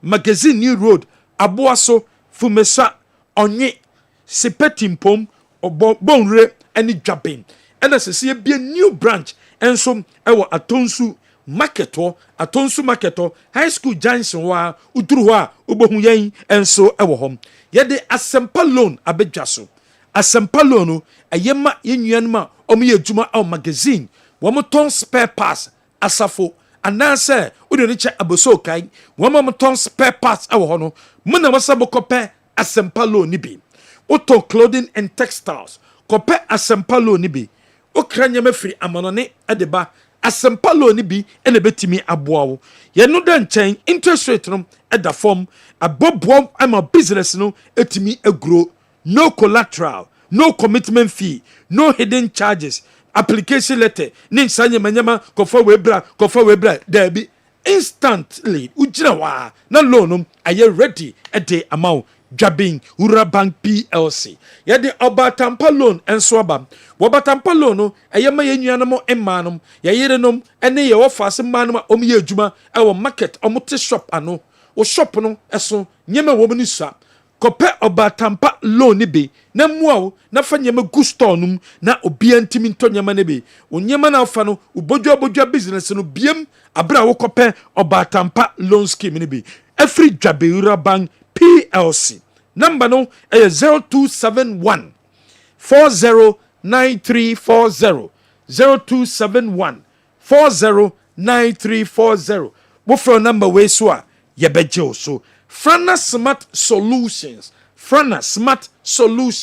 ye dwumedi a ye ne sem ye delivery e de ma bebibia wo bia e wo Ghana ha sansom enna wobetimi abaye ho na wabedi dwa Frana Smart Solution our insign and that's what we need actually China Mola ni hwe ni mo pe and about Frana Smart Solutions wo de chona mane to adibia pebia no frɛ ye be delivery at the amount we are retailing and as wholesaling ye be ye at the amount your number is 0571 400 002 0571 400 002 open microwave and ato obano per tablet e de mano no de sia de portable gas cooker and a pebiato we hear a Bluetooth speaker we hear ring light for game days and videos and now say wireless microphones for videos we hear a kitchen yama blender juicer and I hear be yebema biato and also hear smart watches for fitness health airports and a pebiato yebe boon ama wonsam enso etimi akebe enunti and also here Frana Smart Solutions na yeboa na nyema papa ibi wonsatimi eka number is 0571 400 002 wo from number we so a yebejo so general okay NTK us typing be 10 minutes and still typing meaning wa na ba be kan na nyade obi abekan to jaya beboa wa. Do I always listen to your sports show? I work with Adum TV multimedia. Keep it up. Kwame Chum yadasepa wherever you are. Minim baby a o say one crying. Ana o okay Adum say and crying right? Inti yebedo wasepa Kwame Chum ti time bia kokomlemle okay enti na eno so no kwa miki eboabo no na the local stories no abre yen na Andy Herculean task ema 2 clubs na equal represent Ghana or Africa weekend Gold Stars there among for say almost we could qualify a very miracle crab between Elwak and the sea or Babayara Kotoko Zamalek no so much we could qualify Algeria and Kumasi Santiko the so among for who say a very difficult task and easy before say Kwame Lucas or minimum was in 2 games na who plays na Kwakobono ni rules of my boy first leg no na the West Petty second leg. You know, first of all, my main shall say from Gold Stars. Gold Stars from the decision on Matiki. Now hear the reaction. Omo penny or door man say, Omo Africa no and here almost that is psychologically adhere from their training session, their preparation toward the Africa. Sacking 13, bringing in 13, sacking their coach in the last hour, losing at home 2-0 to JS Kabili, almost say quite away with the assistant coaches. Now I'm open you lead the train, they say. Omo African in here almost psychologically they say they've already taken a defeated stance. And and they are going there for academic purposes. Into whichever tactics, and you know, I don't think so we could play mind games. Any mind games to media. No, Serbia. Algerians, you got some Algerians give it to Mati. Say, oh, Momo Bangromo, I consider defeated that dance on a mobile. Oh, but Mati say it's all over social media. You know what they are saying? They mean it. And any mind game? To walk up mind games at the end of Africa for no. Okay. It's the person me chane say, "Hey, football, anything is possible, anything can happen." But the last time, in terms of history, and when we go back to the statistics, how many times a Ghanaian clubs remove Algeria kwako win? How many times the Ghanaian clubs remove Algeria kwako tuntana? And this is Gold Stars. Say, Joe, omuni pedigree, omuni class, omuni history when it comes to Africa. And which materials no almost they are down by 2-0 and almost they are not going with their main coach. And to be pointed to Gold Stars say, so much me ko win it. No ko yik JS Kabili every mois. It definitely belongs to one of the wonders in the game in Africa in recent times. So they to work of Morocco said you ding. It the likes of Samuel Atekumi, Samson Eduku, Francis Twene, the likes of Bright and Abamo, Ivan Sopon, Emmanuel Kobi, said you, Omejuma Netting. It's called the Omokono, Omofansha team so make Ghana proud. So Mutimiko win, Omutimiko eliminate JS Kabili, said you, Omaye do be annual so mobitimi aye.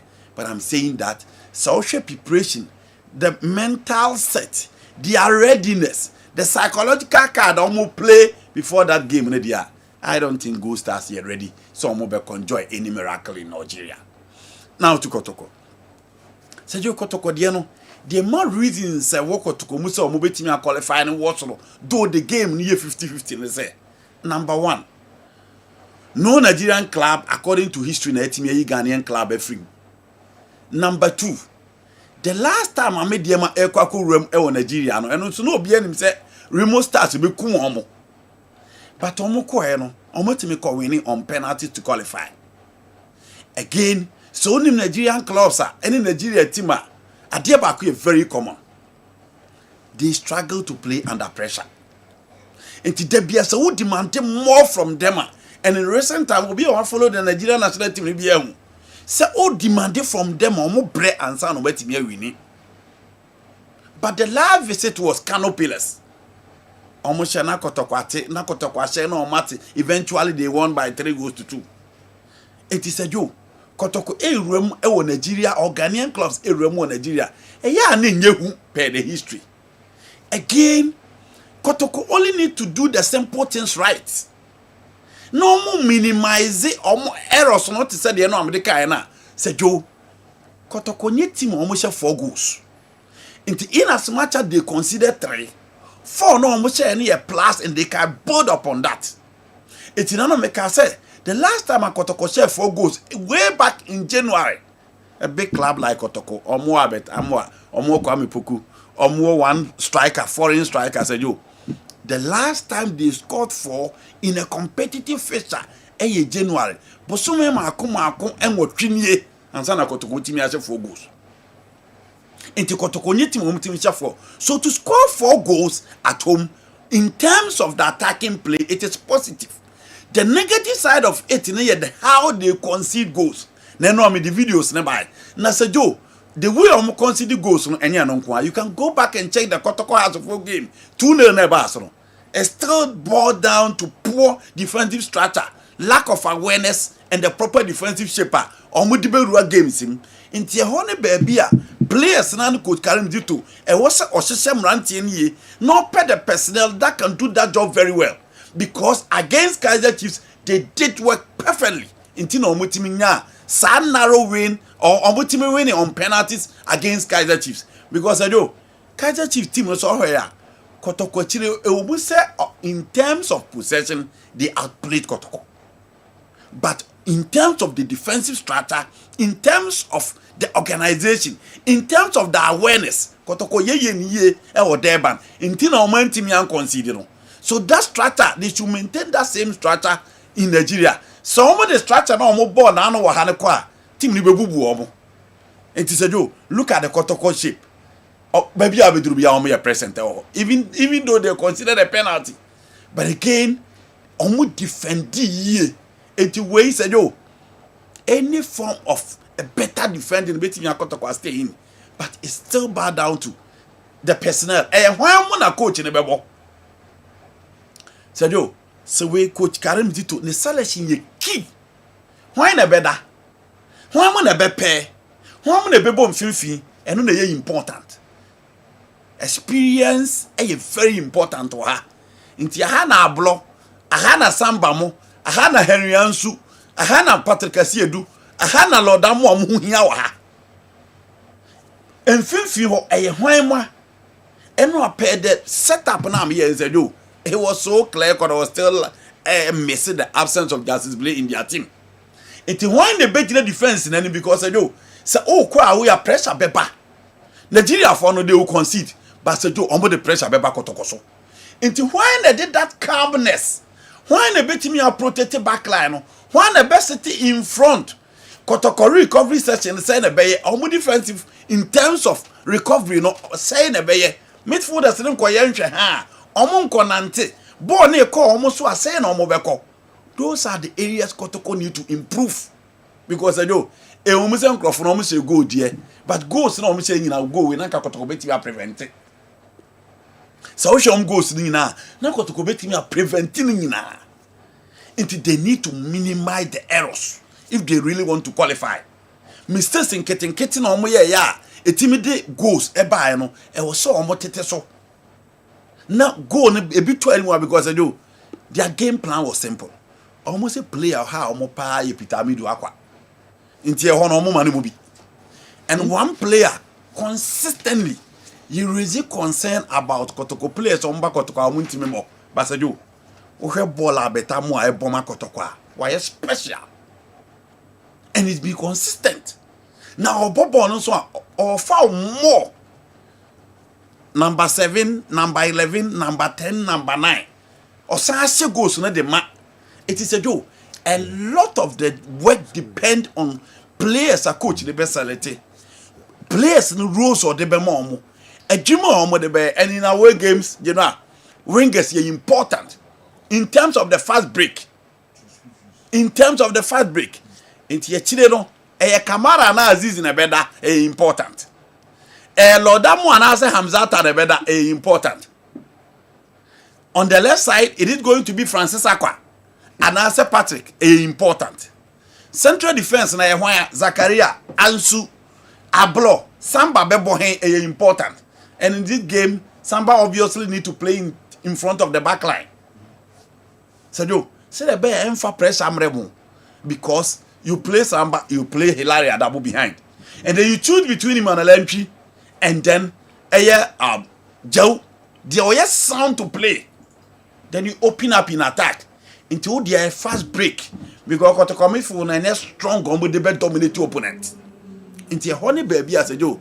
It was a Kotokotimi. I don't think the Kotoko game is difficult to be brave. Somewhere I agree. Say any man koyi Basajo, even in recent times. So I should Kotoko away games in the Champions League, in the CAF Confederation Cup. Omonye bad. Problem ya na tie Ghana pa. What the heck Diago? Problem ya na tie hapa. Inti obu make sure say this is a perfect opportunity for them. Almost ye do omudi be kobusunim. And playing against work of Morocco be say offer something different. Inti could carry me to name ranti and internase. Na se do make sure say ball no onhwe no biu. Only players ni na hwe. No mo hwe mistakes some of the mistakes were so elementary, so basic. Now mo correct those mistakes. Now mo just clinical affront. Kotoko beat me a qualify say do. Kotoko beat me a qualify, but how can Simbi see be play Peter Amidu Aqua out? Yeah. Because some identifies or no and hard defense in the past. Yeah. Into no playing out. Yeah. Sanity time be players are more dangerous. Opposing coaches who's on a hard you know. 2 years no na you ne free sir. Matches are in the because one who's on the high game. Your players are you're good. No matter the strategy, obe adopted a tiano, obe excel. There are players, sir. You know, as our players now can be a system with a binim sahabi. Oh, sir. Yes, system. I didn't see. Who's all ya then I'll be you free.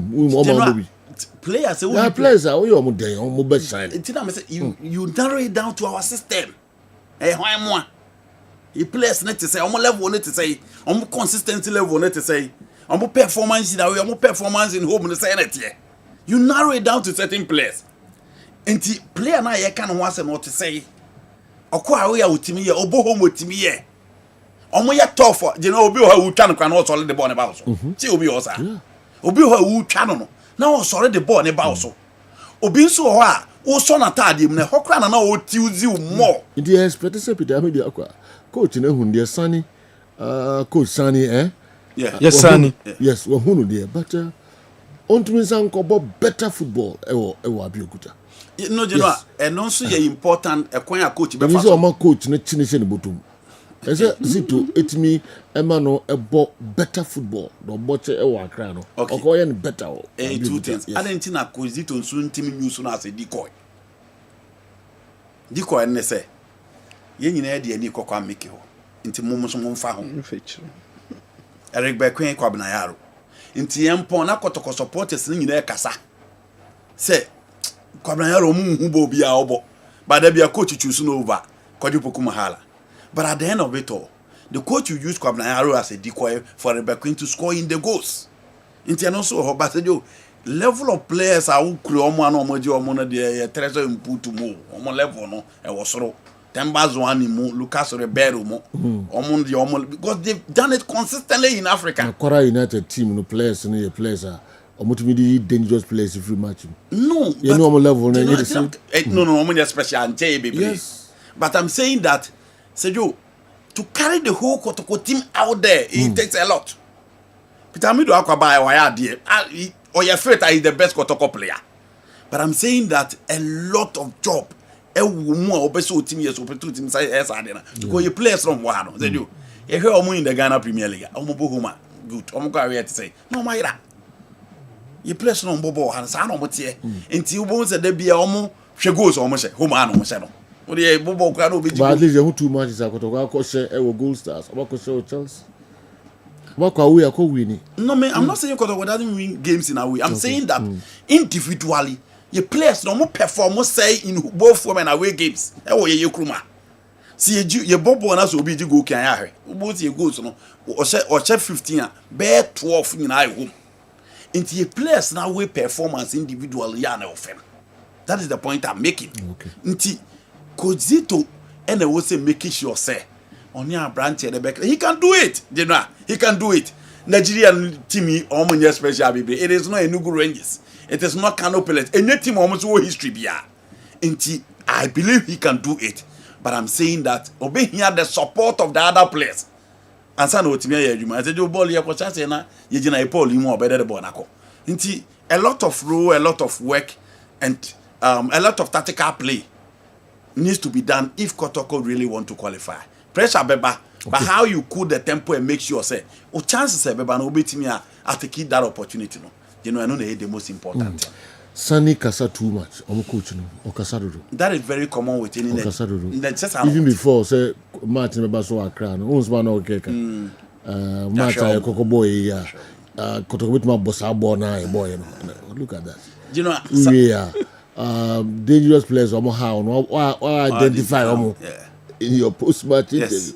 It means omo na ho adwuma na okwa akoye. Na wo ka we nyina kire coach awon ni bebo no. So say what do you want so into also be system or the players bit my excel. A typical Nigeria is always like that. Emarim Fita Magana na Omokobo Mushibabiola Stadium. Oh yes. Osinoguavon was the coach. He was interviewed before the game, a day before the game. Osi we are almost half through. Me quote no. Osi we are almost half through. Into almost almost say ya. And almost so no Nigeria for no confidence level. Yenyambo qualify from say any beje. It is how long you know you don't expect anything from me. Or self-belief or more confident he believes the team they can do it. So let's see. The onus lies on Kotoko and their coach to make sure say in seven Omokano. Omukudru to make sure say you neutralize everybody on the field and make sure Kotoko qualify to the next stage. Good afternoon, living legend. I trust you are good. And they should check his records well. Kumasi Asante Kotoko beat Dreams FC 4-1 at the Babayara Stadium on the 18th of May 2025. We free Alexander Menu, chairman, Asante Kotoko Circles Council, on the way, and so Bray. No, I'll check it. Yeah, check it. I'll check it. Yeah. May. I'll say May, right? Okay. Today, your name is El Capo, a Mexican drug lord. Not be easy. Please, after the show. Oh, no, the other way by Kibona. Was he a Mexican couple? Never be that just also there. They can't hear about me. Kibona. But who's okay. The year to us, later, about here, other, you know. Kwame, Mammy Kofa,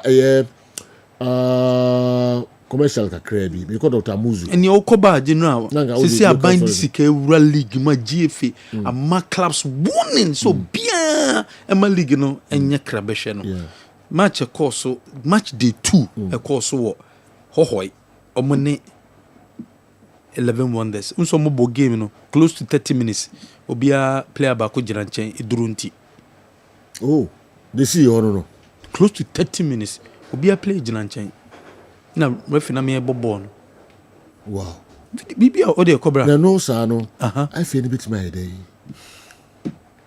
say obi bobol or say me dem 10 players e be chassis say mra na makwan sa this we dey this kalabem kalabeba na oba na fi oba boy you know Chama right. Oh, okay. Chama right. Okay. Check it. Chama right. All right. Corona dreams na 4-1. Okay. Corona what you doing 4-1. Okay. Yes. Chairman Chama. Alexander Menu. Yes. Chairman is Beauty right. Stadium. Yeah. Bibini Sebroni. The bedasi. Papa. Kala wo de waba ye na 30 minutes general. A good league na ni ma se general. Aban sika. The me busa say. Me so me no ya adwen emra. Emu entum mra bia. So game wait me 10 players as yes. Yeah. Say 8 crowd beat him the assassin. But say Joe, so who see drone shot in okay. Place in the gina hono. Omu outside. Oh, okay. Cause what do you understand any bi? Ana me boa. Aye. Place in gina outside. Omama. There be. No, you gina nchen kura we chiro mbe yaba. 30 minutes. Ho any 11 wonders. Na referee no game no koso. Ghana. Oh, general. Ghana. The time after 30 minutes, baako na ewure mu no. Ghana. Na baako no su wure mu. Tobacco no room and a room. Young Paul Dean, yeah, dear. And Capomo Mudis as a hoodie. Ghana, or for common name 1 million, your dear Mark class. And match day 2. Wow. I said government is interested, honorable Kofi Adams a kind. So 1 million of the rural clubs no more. Or we interested in whatever goes on our clubs no more. And yes, you can say no kwa. Name government you're interested. Or the cost to be a wait time Omobano. To Omoba field no so. Omoba umbejina hona. Ho in the red. Omba umbejina hona na. Omuko jina nchen. Ye die. Nyamba edronti. Edronti. Jenwa. Footballer. Edro. But 30 minutes. 10 against 10. Me Pedino, Richard. No, it's a bit best. Say a draw, right? A draw. Obi a draw pie. Kasara Kalabo Emran Chile. Kalabo Emran Chile. The team drew no where drew. A pie say ta. Kala. Do. Those all copy panels with the angle mistake. Only mistake. Only from so. So we come around now. Because you saw the reference of a Chico BA. No could be in the Olympics as one of the matches. Now clubs tuning in. I'm saying I'm doing a basic park in the first. The mobile match. Yeah. Wow, team. Yeah, especially you know when you know Abedina touchline will be a park and so what or adopt and say or quiet or yes I do 2 captains like Casano and I do someone's immune sana or chewing in a park and Momo Munyai and Sano Munya follow. On a way no Emrabia Makwansa say Abia or my bonnet because Emran is all the 7 players now go keep a crack on one. Ebetimi abobono. Okay. Ade a yentimi fa nye no eye. Say ye bobo na goalkeeper. Player only park no so yentimi mo ball cry goalkeeper. And it's a goalkeeper and can one yentimi mo. Yeah. It's all come round one thing make bia. Omunya mfumso. Omunya mfumso. But the bia on make say. Say first say the spirit of the game. Say and say omunya mfumso e nru nti na omuya na omuya. But me person me say on say the bia me can be say you want the first say the letter and the spirit. And down you see the football understanding. It's a day now we are nipping in our pana. A bit I say, Mickey did not get a busse, a year drone here. And I make a boy. And it is spectators now, diverse opinion. Obiaso Canada different. It's a day trying to game, no, your Bamana Dana. And I told them, I can't me. She said, you're more, you know, I'm person just my game, no, I could swim my game now, come on. And to your more, you know, and my game, no, your face. And to wine a tear crabia so subs to be promoted. No, because a ball way over to Eska Quaco. On the Metrana and the Academy and say, a dent in a marshal me this car football. No more money you might be say about say football. Because I remember Tiasiana said the Missika football, I'm a correct footballer. Men Tiasa because me who be a trader. Send it pan on you on one running, send it pan in the Hodia. Ebia first over Cornebia, more short players. Ebia an injury being Tino. Yes, if any pubs be an awful some lucky, some bebano. So Joe, Ghana cry a queer bio, a friend say, Nigeria. I bet the Pele, you're in Nigeria. So I'm back. That are the 16 players. But because it's the Dika team, scoreboard, and don't just no cafes like or the Naka say 1 minute go be the Bobby. And you are providing psychological, you know. So it's in Nigeria for Surabidi and it's not yes, so they mention. And we are, but them on park and yes, starts a ball. Namunina Munim say 11, Namashada, a Jabaku Bakuno. And Tia Ben and Niger Ben about football, no, and you need to football. No. And Tia Masana, a 2 energy free moon. I made the questions and you do not draw the end Sabi and Bona or Momo and Gobo. And the main question is, a dinner if any beginner so they are warning woman because I want to rebia. Morally, omit my punishment. Moral. Okay. Well, won't found to be from Rebian punishment. But moral, I didn't match. That I'm a the 10 best starting. And 2 years in tomb Rebia, I never punish. And on Tinia, the Biam said the football understand the letter and the spirit of the game. And then I will hear their chess spectators, no. Corporate body, no, didn't see but team, no. And then I will Casatreno. Are you telling the person say I draw to mommy from this commission beam? For the FMOC bread. I am mobile for the past 6 years. I fain I bind be a bar. Oh, yes, I am already boy. Now, so the Bayanas are buying a continental. Now, no TV way. Now, go Mickey, yes, they are drawn here, they are drawn here. Or by encouraging corporate entities on from music commission beam. I bind a baby enough for a coffee and need your football. Now, say, ɛna kɔtɔkɔ bɔbɔ bɔɔl a wɔn fa nkɔkorafo ɛ sɛ kofi bɛ dunum tete hɔ rayi unipa yɛ fɛn sɛ dɔte Francis Agyeman ɔmo san ko fam sɛ ɛduro nti ɔmo bɔ yi na kɔma bɛ bɔ kɔsi apɛ na ɔmo gya sɛ ɔmo rekutu players ma kɔtɔkɔ ɔmo bɔ ɛduro nti a baso kɔyɛ wei a ɛma football no mu anigye no efiri mu ɛma enthusiasm na ɔfo sɛ ɔde passion na ɔde kɔhwɛ bɔɔl no eyi to twene koraa efisɛ mi kɔ ne sɛ nɛteɛ nti aborɔfo no mo ntu nuro na aborɔfo no mo tu nuro sɛ na ɔmo tu no otu ɔmo tu nuro sɛ na ɔmo tu no. All right, Kwame, mami,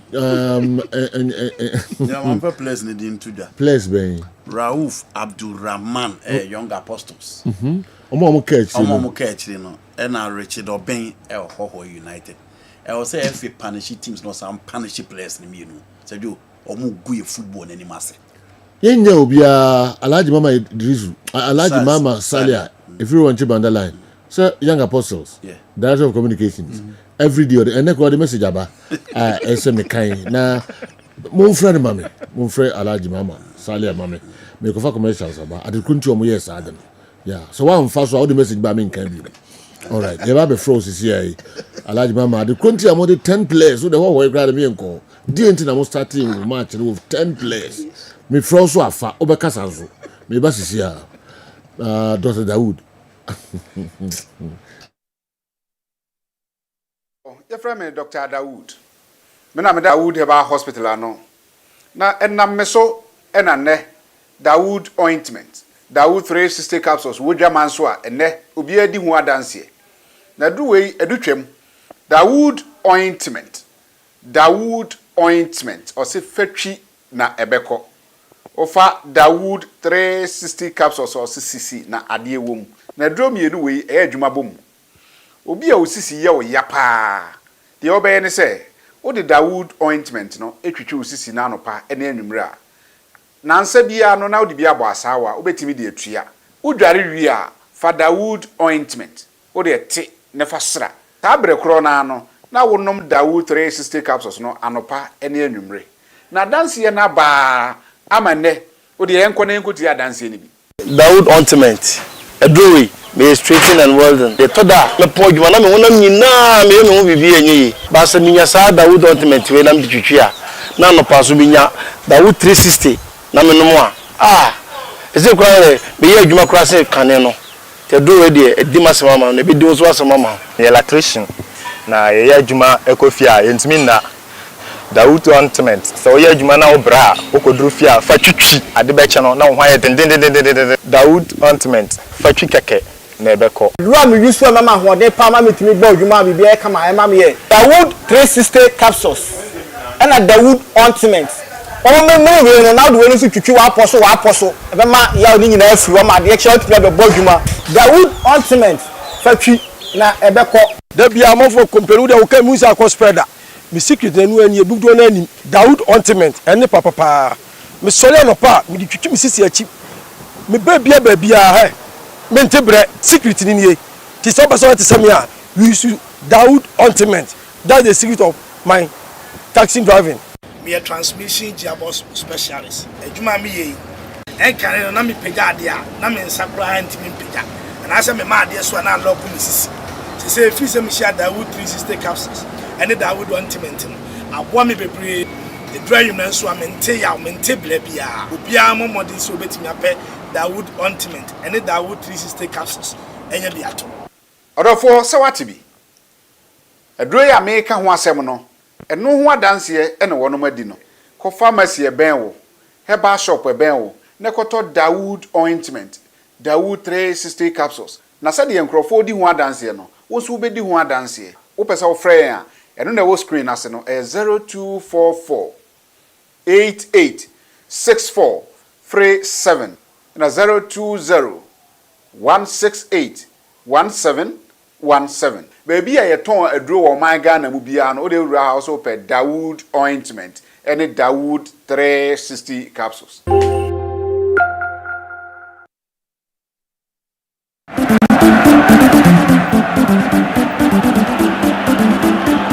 All right. Yes, I am Mamu nyina kwa biom Emra Midfield Action Kessben Television. Kwa Mickey, amamra ho na yenhwe local stories na de bre ye no me bo modern answer me sabeka ye Alhaji Mama Salia na the message be about but for CR7 no more you know what say okay into mon friend mam sike mon frère Alhaji Mama Sam say me kan na e bia ya bona no say onim no kasa wa ha but mon fan me okay na me yin sem na no all right so the man is no then we see 1 million in your sika kuma when you 1 million now 10 against 20 to 30 minutes I'm the na be juju man do catch them no did you for me this kind of 10 billion on be dealing on share place na ka asem ko na ka o pa from play o be community do 4 months performance yanko wo genua ye kodia mami sase emfam free boboko na ho na genua young apostles boboko no yemfam tudwa se sabre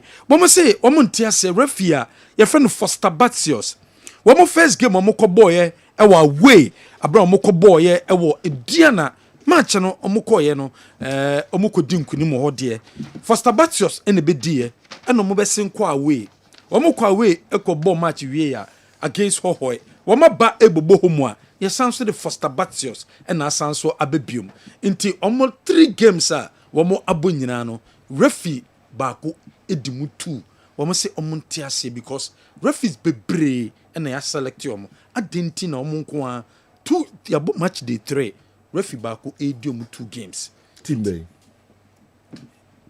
11 wonders pretty much 11 wonders and a young apostles sorry team C so mo confuse ai young apostles okay. Boboko no omo so mo ntiase say refi Foster Batios one di omo first game ever okodi o Eduana sense omo shey young apostles ko say da bi anya Eduana na omo bo home ye omo free omo home because no mo nya omo ha neutral ground but omo win him and omo say there and omo be sen call hohoi onko ball draw the referee bo o na mo and omo draw de be say Foster ni di ho and omo ba fie omo home game e di kan no and omo say Foster babio that is what got 2 omo 2 home matches omo penana omo si 2 home matches no mo ntia se referee baako ya bo 3 matches 2 home matches referee baako e ba bedi jo me pacho kwame unim se bet you do baby aya there so complain there so complain behind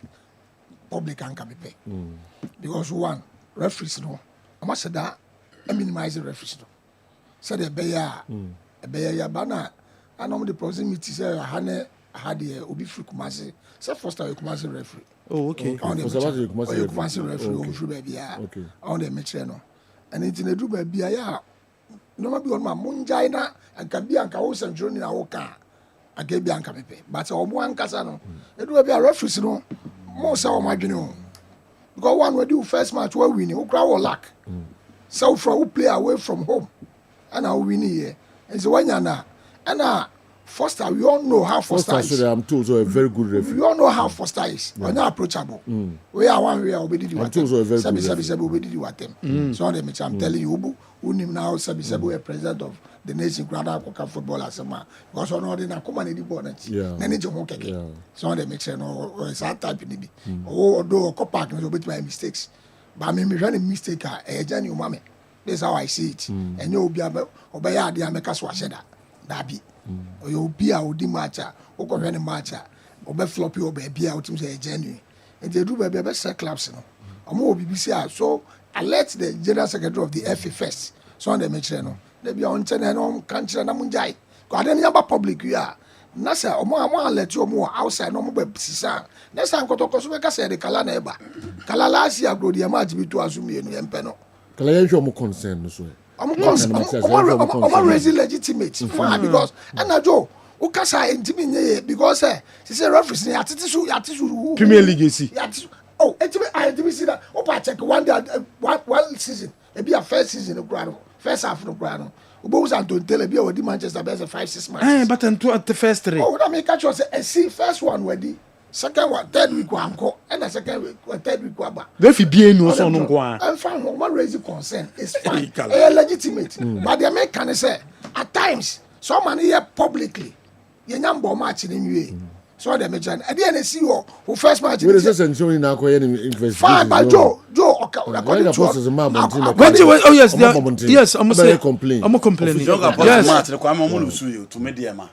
Omulusu to media. That is why. Maybe that is why. Anything I am in one. Maybe omu ye officer referee no money anjum. By this time the BIA say they have a legitimate concern. That is as I said what general secretary no table super dada. They collect no untiase. They collapse or children say. Idea also complain to general secretary. So that because so be kan wa bonti say ya. Referee na kra betimi asan ba. Wo after match no fans ni betimi asori akasa dey na referee da bia match nko because fans na adwen ko so already say match bia o na edi. Into the moment e be public domain say no e ma fans no nso nya adwen bi say adenti na match dey da bia referee nko na edi. But say e between the club and the general secretary.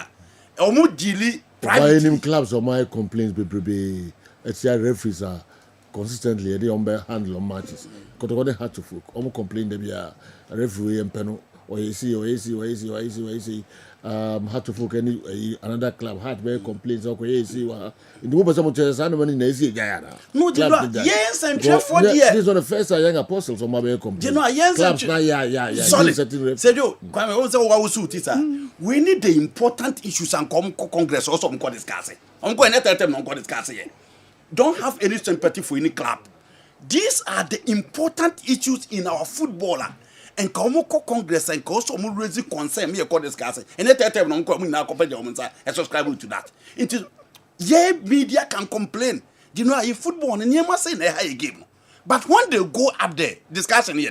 Alaji Mama Salia, Menyano, line no, so many Nikomoka Krebi, Nafi Yematua, Jumedino, so Kessben television. And now when you go to midfield action, Alhaj Mahama Salia, if you are one cheap banda line, good afternoon. Chief, good afternoon. That's also on where there. Oh, Alhamdulillah, Bibi Aboko, Vipacho Monswe. Opadum Yasu Yahoya Pa.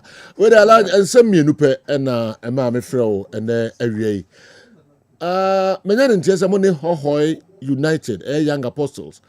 Obia the 10 players and the Kuram.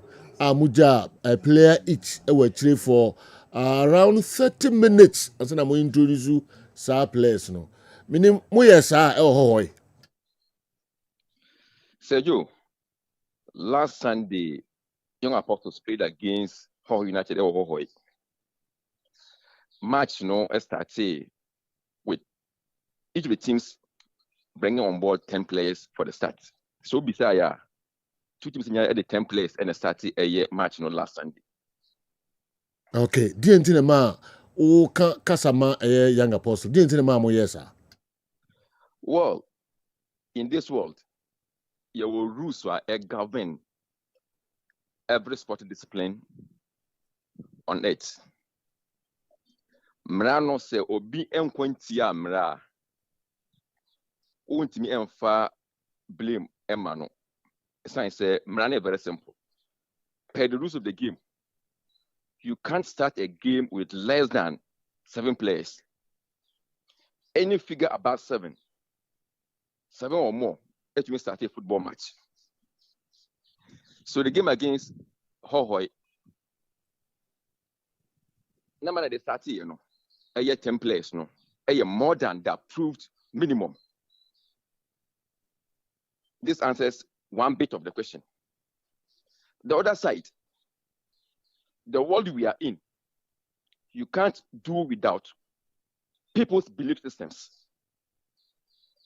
Adia and nipa EGD won't me any primo. Say belief system no enko contrary to law or rules. We go by that. As analysts, you believe so much in scientific way of doing things. And then team administrators also believe in the rules. Some also believe in some other things, which you might not understand going scientifically. So sometimes analysts, because they are not privy to certain beliefs in the game, they were speaking against the course of action of a team. We went to Hawaii hoping to get at least a point against them. And there are several ways of achieving a target. Our target was to ensure that point no ebenyaba eye wenchi. So in the course of the game, and before the start of the match, we realized you say Hawaii United home team allowed 10 players onto the pitch. But that's the understanding of what they wanted to do to achieve what they wanted. So as a way of countering what they did, Yesu decided to reserve a player or that line also. And what we did, so far as ensure the rules of the game, now a boy might be a target no idea. We are good to go with it. I see.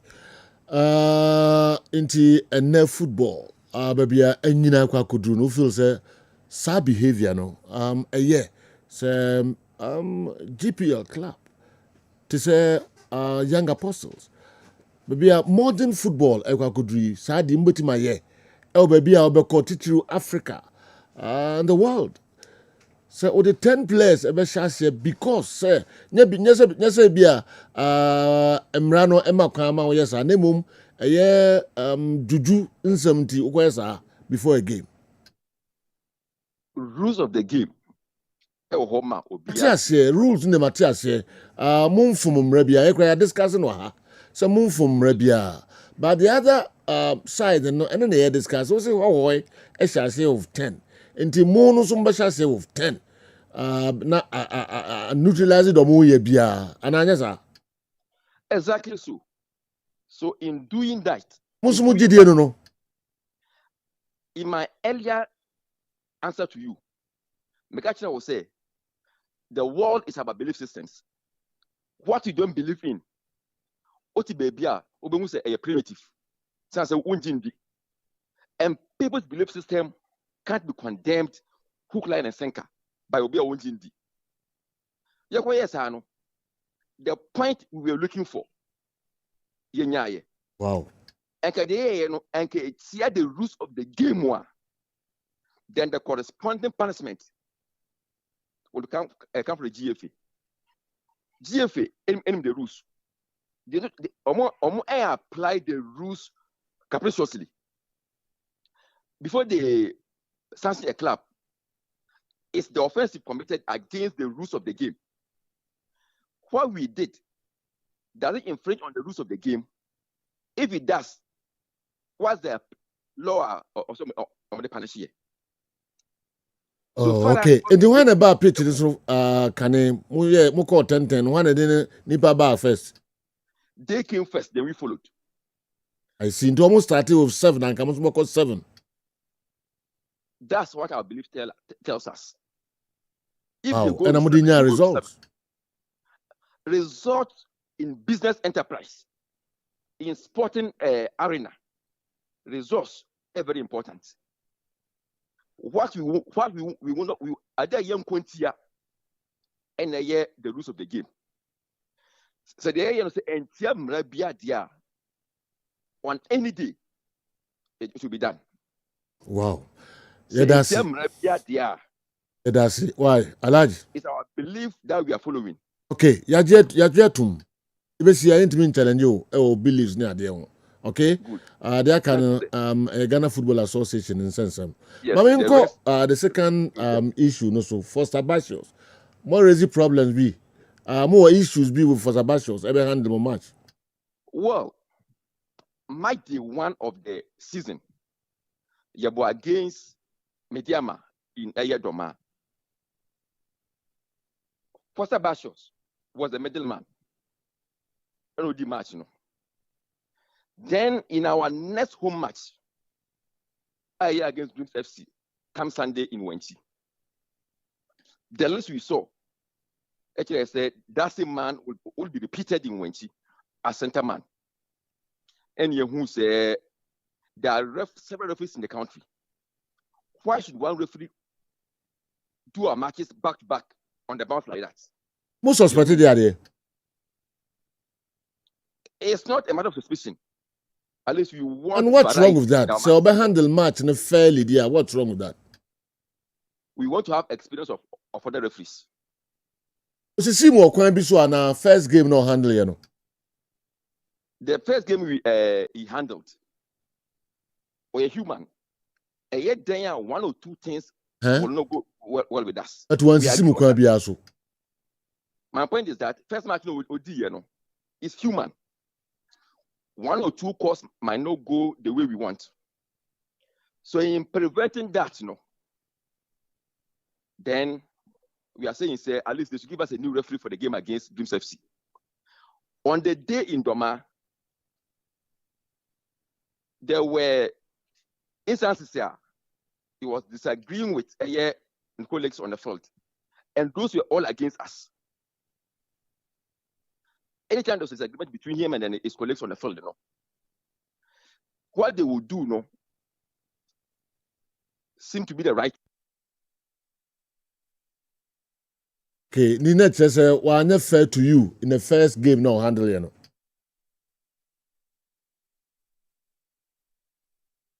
Alaji Mama. Okay, all right. Come so I'm making even though line no akati there, but I'm making a point of also making any now one almost 30 game no with 10-10 no, and then number 2 feels even though with me I'm making human errors near there, but almost say one referee ever handle almost matches. Me you about 3 games now. One referee ever handles our matches. Ni me na there mama. All right, come in. Inti Alaji Mama Sali ani there and so and this be a more comment crazy and cheme concrete. Joe, ade a ho kan say bibia ni ho no. Me the philosophy of the game no. Say football say wo ye na mra the governance say won ti ase a time bia we mistake. Till I make say we have the letter and the spirit of the game. The better to us memura ha. But amra so ma ho kwa so ura mre bia ye. So on the make sure no.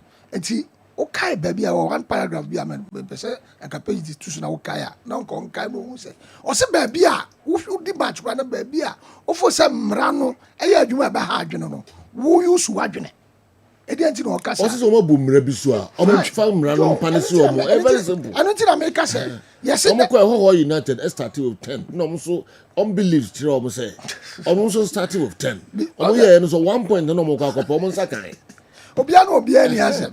It is almost from Rebia. Munina Mrano so mo pane so. No na me enti na me ka say efe no so mo hwe a omo so hu say obi ena eboa edisika adwuma senka those go bal highlight baby amanka wo be ka ma ahwefo no eko entimi ne ho adwuma. All them make sense. But to for mine. All them make no be na me kan say so hwe a obeka to even like say the other day na me ka say Obi a raw go run Jesse and come out cripple be. Some man who has of money yellow card. Yeah.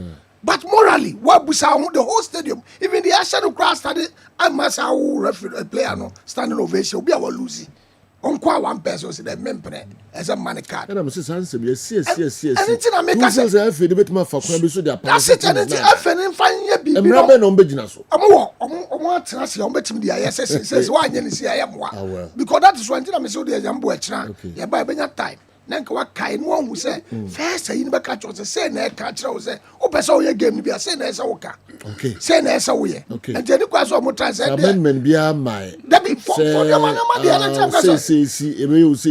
Say okay, say on moral grounds. Oh, first they are punishing. But you say you right. What the game name make you from? Football understanding. Just what's the spirit of the spirit and the letter of the game. The letter will tell you that is good. Who started a game with 10 players? What the football that is good. Rama cancel with me. Ubetimi Joe. Who players no? I'm on the bench. Obian Brian. I want to who players be all there.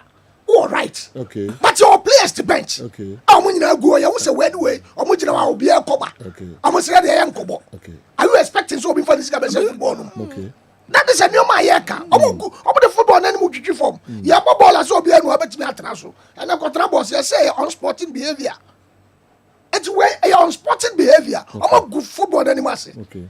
omo good football and mass say players no be anti bench there yeah tie beti ase say players no be ani ho ye beti ase and o ma church o mudin at the start of the list no obi obaba bia ni di woso onya jola kanya maya ni di woso kwa miki maya ni di woso e di jola ka ba per inspection e ba koye no and it's go by and get back ko inspect no fourth referee no e be catch referees who are inspecting the but this is a time of players that they are standing there what were they doing over there now mo jira no mo ye warm up bro mo ko e chiri 30 minutes ba ko ngobo ba ko se me ko bo now mo fa football na they allow the dream what obiani ni asa no so obiani ni asa reason na so metimi the players be on PBR start ni mo second one no says omo ko e ho ho e 10 omo so believe tiri omo say omo so 10 that the 10 boss no yes and so no numerical strength cross and go and also obiani ni gidi omo numerical strength cross and go ya ti omo de no so eti CAF Champions League yeah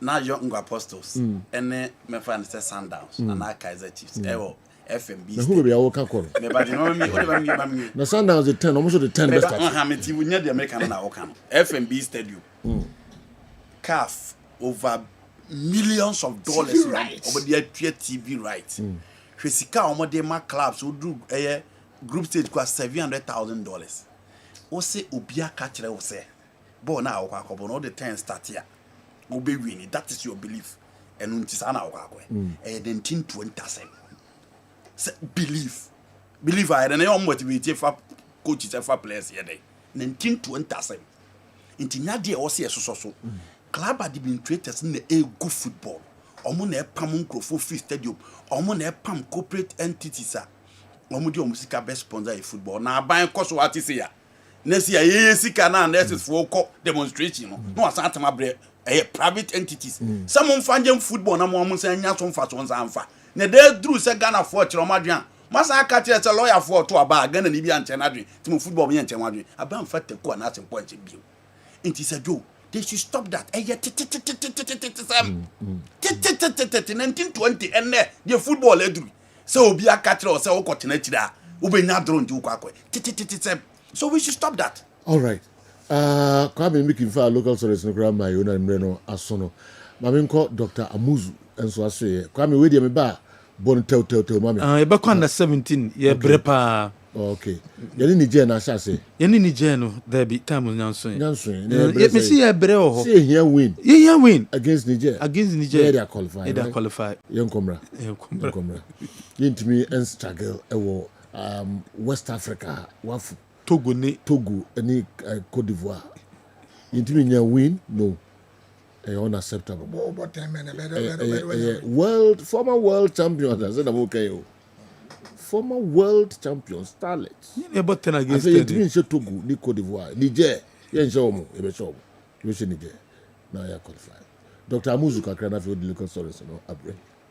Tiefo nyina akwa ababa Amuzu Herbal Clinic na ye de dobia ba e fe no Amuzu Garlic Bitters eyeduru a emamoje die fusane ewo nipadua nu mu eyeduru ebua ma obi a ne pressure ewo soro eba fom pa obi su a otie mi a wadro srade abro so obehia Amuzu Garlic Bitters. Amuzu Garlic Bitters prevent numbness so obi se mensa anasa minan 83 nedro eye Amuzu Garlic Bitters. Amuzu Garlic Bitters controls urine flow. Die odun so bebre anaso so basa no onye Amuzu Garlic no mu a emeso tikura. Amuzu Garlic Bitters prevent sciatic pains. Obi say doctor me to ase twetweme unye Amuzu Garlic no mu atu edi. Amuzu Garlic Bitters is good for stroke patient. Obi anya stroke, obu a stroke na born in kaye. Unya Amuzu Garlic no atu edi. Sa medre na sofu bi onya stroke for years. What thought wa minu panom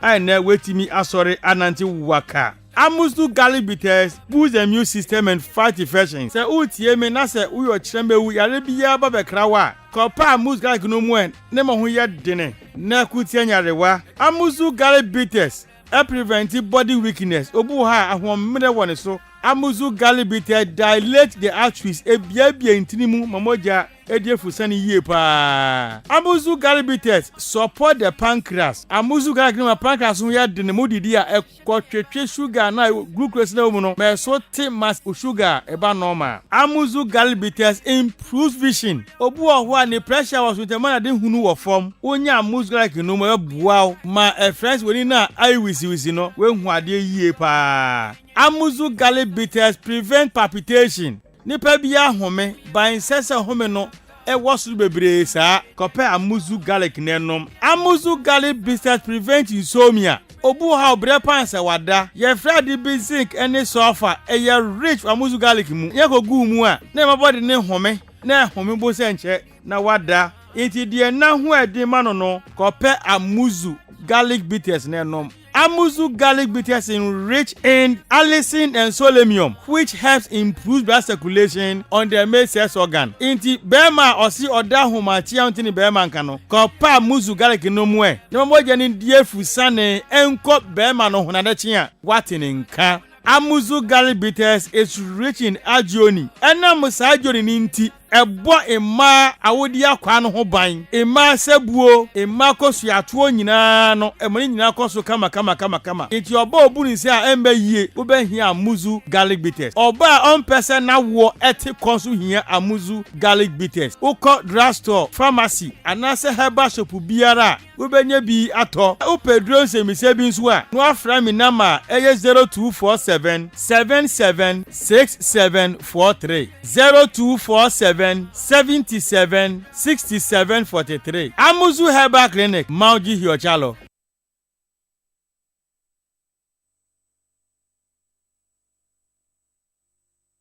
Okay, yes, I aba na aba betwa so de amamkwa miki. Yemfam ntentemu because was na kan. Abajenu and the 17 team ne boy first game against Togo. Your ball draw second game. Ivory Coast share 3-0. Your must win game against Niger. And into coach Prosperity Ogum oni team no eguso prepared den said the beer ye betimenya ye win against Niger. Ye fin nche Kumase Babayara Sports Stadium. Babayara Sports Stadium and se say de home any biaya dwumedie sonko ebekoso on 27th and dwumedie no ekoso abra rapaholic dwumedie no ekoso na se sa kwade any musicians awodo eba betonum football fans complain se pitch ni abere anya ye adenti na sabre ye de pitch no kwankoma ye musicians no mo ababe se pitch no sa kwade se da bi pitch no so de omo bibiom be bia no emmeho enu ntenya de a ebe affect eye pitch no nti obi anjintum se pitch no mni ho na stadium no kra no hwe se do Messi aye no asat now pitch no na wo me de barristers asisuo said the bia ebe protect no ahead of eye dwumedia ebe koso on Saturday enu ne said ye sitie ewo National Sports Authority and so a confirm say sabrede wo mo ene eye nkofo eye dwumaku a wo mo hwama dwumede na koso no edin sawoso a wo mo nyina gya tum so me protect eye pitch no abra intimi fa problem bia ba Kumasi Asante Kotoko Club License Board etimi akla mo ntimi matcha eda wo manim abra ombebo Ghana Premier League after CAF Confederation Cup game omo ekwakobo no sa match no ebetima koso Kumasi Sports Stadium eye Club License Board na confirm se match no betima ball ho nemom nya dia eye CAF Champions League dia anase Confederation Cup game eno so ebetimi akoso ho baby any Gold Stars impanyfo ajetum se qualification bonus dia omo de bema players no se kobase players no etimi bomba de qualify etimi yi boboko a ye friend JSK efrimu a qualification bonus wo mo sabeti makanwa na 10 eye technical team members wo mo efri eye Ghana edi omini che tekia wo mo atwaso akwakopie mu all GSA wo mo ekwakɔhwɛ sɛ empono bibia betima konkan ede amabo mo enso ebo ho Friday and a team na kano and subetimi ako Kumasi Asante Kotoko so ene wo mo ebeto mo prepare so no pay wo mo wie training no pay a wo magye o mahome na ene enwumere wo mo atoaso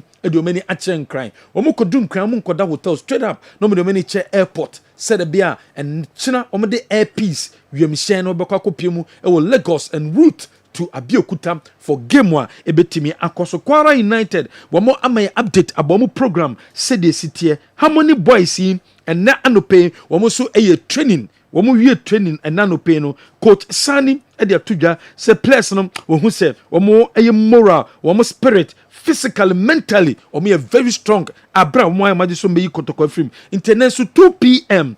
Nigerian time wɔn ɛbɛsan so ayɛ training ɛkyina 2 p.m. team no ɛbɛsan so ayɛ training ne nyinaa no ɛfa preparation a wɔn ɛyɛ towards Kumasi Asante Kotoko game a ɛda wɔn anim a wɔn so ɛbɛbɔ gye no a yɛmfa nsi ha no mo. Okay.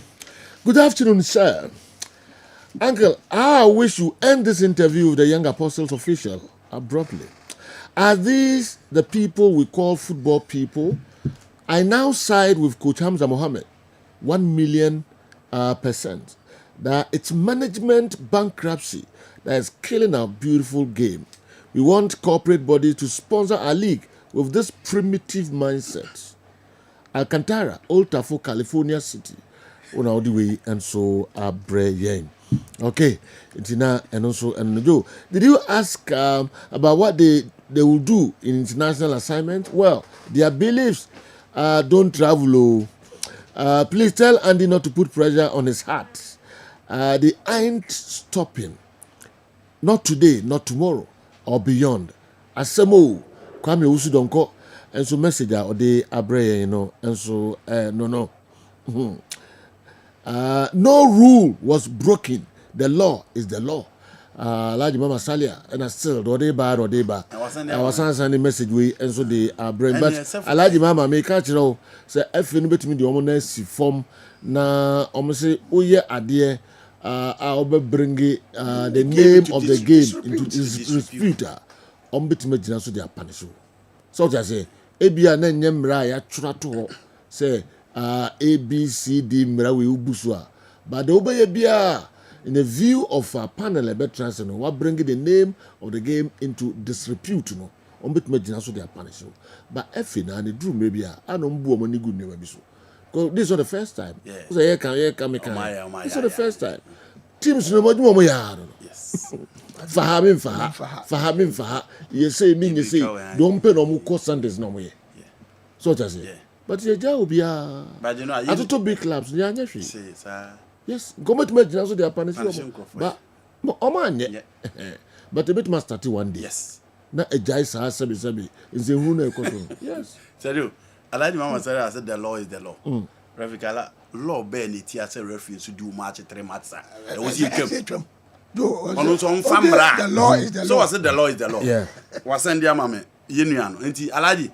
Famre chine se referee ba ko so di o match to aso 3 a eno nso eti amra o de fabra ye me en kan obi enti said the law is the law.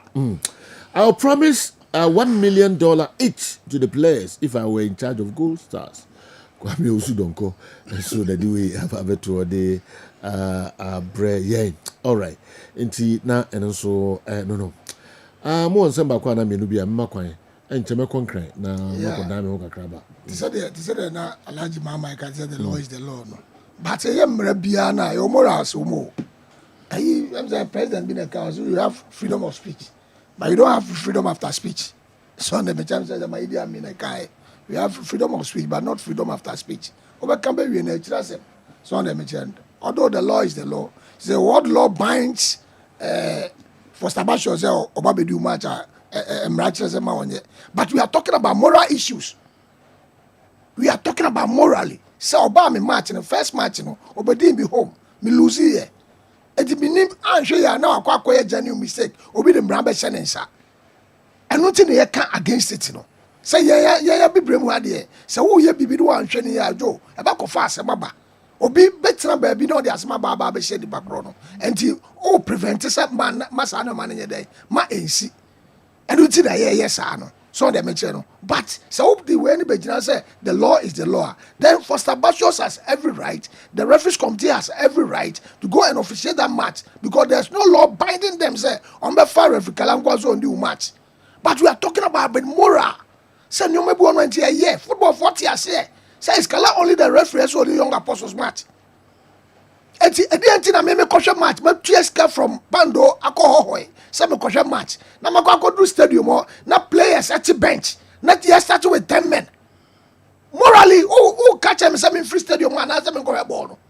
You are telling me not to go there because me go ball football I entertain me ho because ball e mare wo bia wo fie afiri me so ba me ba park masa be dia reho dia never in my life so never in my life and Alaji Sale ayesrem sanka mo call ye no na ka player bia ni bench there the law is the law obi abeto wase but so far as more than 20 players akotena ho na more than 11 players na starting na more than 10 players na more than 9 players at na bench now we hide behind the law is the law me am to no who can say ma won morally you are not fair to the law well intina and also no Andy Cam bram kakra bi na fe me nkon crime ra me ba na ma bibi lines no amamanfo nso acheche mo atwe yeah you know the America chair clubs ne say ye woniema bibibi wo ye game ni ma ha ye game ya omo men no nye omo clarity ya omo nwene no ho because eno ma game ni ye better eno na ma fans ani di so ombeba stadium eno na ma pushing crowd say ombeba hwe game no eno na ma ye game ne ya akono ma corporate entities di omusika babishim but a drew baby omo ko make decision abebo ma ye football na akọ animu a enti no pia to atwene the 3 matches and a team as a complain and you move worst situation anyway because we need the important issue and can wasa moko congress mudi go people so say enyema ba ko mienu high game no e ma ye hu progress no nkenye enti mpanifo e kwa be na mo fa so address situation no ama ye game na timi akọ animu hu sa na ma we bi moko ye na mu nyina moko pagya mo nsa na moko ye tetem and one no na mo dia ba betina you have started complaining you don't even have the moral right to complain because sadiema we shase we game na manyene se jo enyende se na ya bo football e duru ba bi sei na mo footballers players amon so mo ye professionals o pese obobo ko anim o pese unye team kese ye bo o pese wiase obi ehu na munim se sadiema we se mo ye na mo din ba abonten na mo videos ne kwa abonten a social media never forget se jo ye bo dia obo se team papa bi pepe wato na wonya dollars dia baba he obusia for dia hwe ho ye bo din ade sei na yiuba it is an embarrassment it tainted the brand of our football it tainted the image of the GPL and it is the reason why people don't waste their time with the Ghana Premier League because said you emrofo de no nte sabi nsem we bi wom on tete nsem se bi wom ball no Juju man on team ma onko se elali so one put the right measures in place Juju man on team me o team no say Real Madrid one put the right measures in place inti yen hwe yanim say sika na ye de sa ne ma hunu no nyina no say do yen fan top players yen fan fa coaches papa yen invest in our game yen fan share right materials e bebo ma e game na ye fe na draw fan to stadium e ho na o say ye ma attention ne ko na yen nya say e belief system gidia ye mu bi wo na so we analyst na only belief system and you know obi ankwasole obi a that belief system we but the reality is that in the game of football now eyesika enekasa the right matches they also putting in place you need the right personnel you need quality players you need good coaching and no the best team am compete with the very best the Africa continent and world as a whole okay yenya titensem no na mo football meko enkran na past specialist mi no mo akodi enkomo kakra na yako ababa betua djubede no eso yenko nkran ehu hia pa specialist akra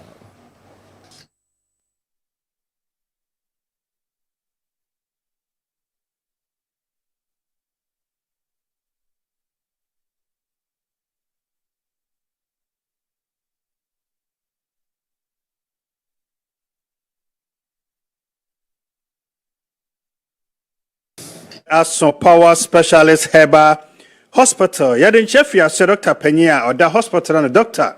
Akosia ado aya ho de mo bibia bibia ojebre na ohwe power time. De bia nsema kan nyina ne sa dance die papa. Enkrofo edifa power ho TV so radio so internet rem ya hodo no won so be ka dance die for no be power specialist Heba Hospital. Dodo no afran yen last stop yo Kumasi won crime. Ena yewo takra de Kumasi ofe yase Yeni Jasper Flint Station di enhwede mu wo aputo ja contrast kwan ne so Lake Road ana yewo akra wo kwabenya ACP kwan so ne Block Factory no edi enhwede mu na afi takrade wo Anaji Estate Customs Road yɛne single washing bay no so di nhwani mu numbers no ayɛ miɛnsa wo de fa mu bia ne frɛ wo fra branch na ɛbɛn no ne ama direction aba hɔ na wabɛgye wayaresa numbers no yɛ 0555 797878 0200 383831 and 0244544422 Monday to Saturdays and a day Sunday peneda and yajuma even holidays a yajuma or your branches in them to be obia and the idea be a how be no tumrika Fabra Power Specialist about Hospital on fire the anima and some found called the Bera Edda. What's your power time? What test hepatitis B positive 10 year pa? Yadia way yadia be and Crawford can sembebre. Yadia way yadia be we are seeing us near Drew. Then so there be a mecase. Power Specialist about Hospital. It didn't about cope. Power Specialist about Hospital. Any hospital about copa. Nyankopa drum.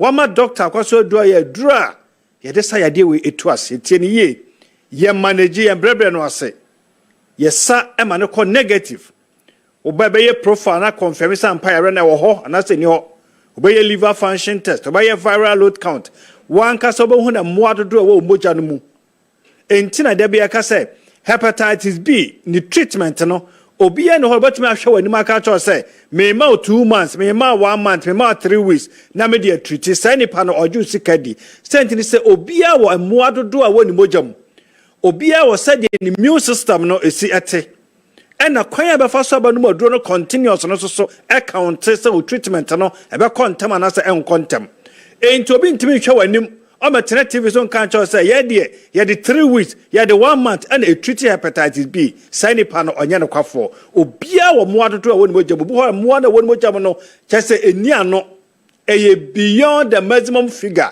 a chese machine akra no entimi ma figure no o chese obi susu de e wo fom pa enti sa oba ebe ye sala bu nyina mo hu se wo no mo adodo se na wo moja no mo wonu maduro no kakra kwa ani mo be sa mo ye biem bo hu ba be so atia kodu na ahye nkura ne ama wodi da so se ba bia waba no waba the right place nyame ya adom na sa ye ko test ko ye viral no biem na aye negative a ye be san aye profile no dia confirm sampa emo na akokwa ye de enu mojam enti power ye kase ye treatment no ko negative a ba bia be kwa ye lab bia no e be ba negative bon ma se me kwa ha me koye treatment no mo se akọ afa mi nya adwuma me tu kwan me kwaware me koye medicals ne se asan ba hepatitis B ye treatment ne nko negative na ensan emabiem enye no kore Power Specialist Hospital ye se fa ya de ne bra say you kunu say you yere say you ba say you nua bi say wa test hepatitis B positive a baby ese so de ne kono nya na yaresa baby ese so de ne kono fini mo gya ne mu eye Power Specialist Herbal Hospital Kumase and crime na fi eyeta krade odie no eye fat liver na how wako ya scan wako hospital yese o fat liver yese o liver enlargement yese o liver cirrhosis obira bo no srade ada ho obira bo no ahonho no aye kese obira bo no achenchene aye dendenden ama wo yafu no right upper abdomen no fu ni fa na se ho no aye dendenden wo yafu no ho wani aye very yellow yese onya jaundice o Johnson and it is a Lipton and as a cook, Miss Row. And for liver no in Niagara. Bra Power Specialist Hospital. Yen ye word drew a best side liver near dear and for problem any day. Emma liver ne juma ayen a dosso. We hear a dryer liver care. A bow at your dear no say, a man who at me at all. The bachelor of Quamba for somebody dear liver no, as I seen that them na a year you may ye. Oh, dear kidney stones and a how. Wako trascan, wako hospital. Yese o kidney stones. Anasa o kidney cysts. Cysts no chase adena ahono na ensue den eginam. Ana stones no so ayesrade ne nema no be hodo bi ana aklote na aye dendente te se aboba no ana eku ehyehyehye we den o kidney no emu. Sa ya de wemi ne ade asese ekoso pa. Ya na ma wo sisi achi wo lower back ho aya wo ya ho hyehyew. Wo nase nyina atatai. Affect wo Johnson ho sansam. Mesra Tumrika. Bra Power Specialist Hospital. Yenya wo lab, yenya wo scan, yenhwe de yekoso na yemwa entu ade no ase ema wo huntimi ento. Wo ye bema, o Johnson asema hya ase eye basabasa tie ne ye. Da bia meka se mema ye proba kase pa mu ba ko.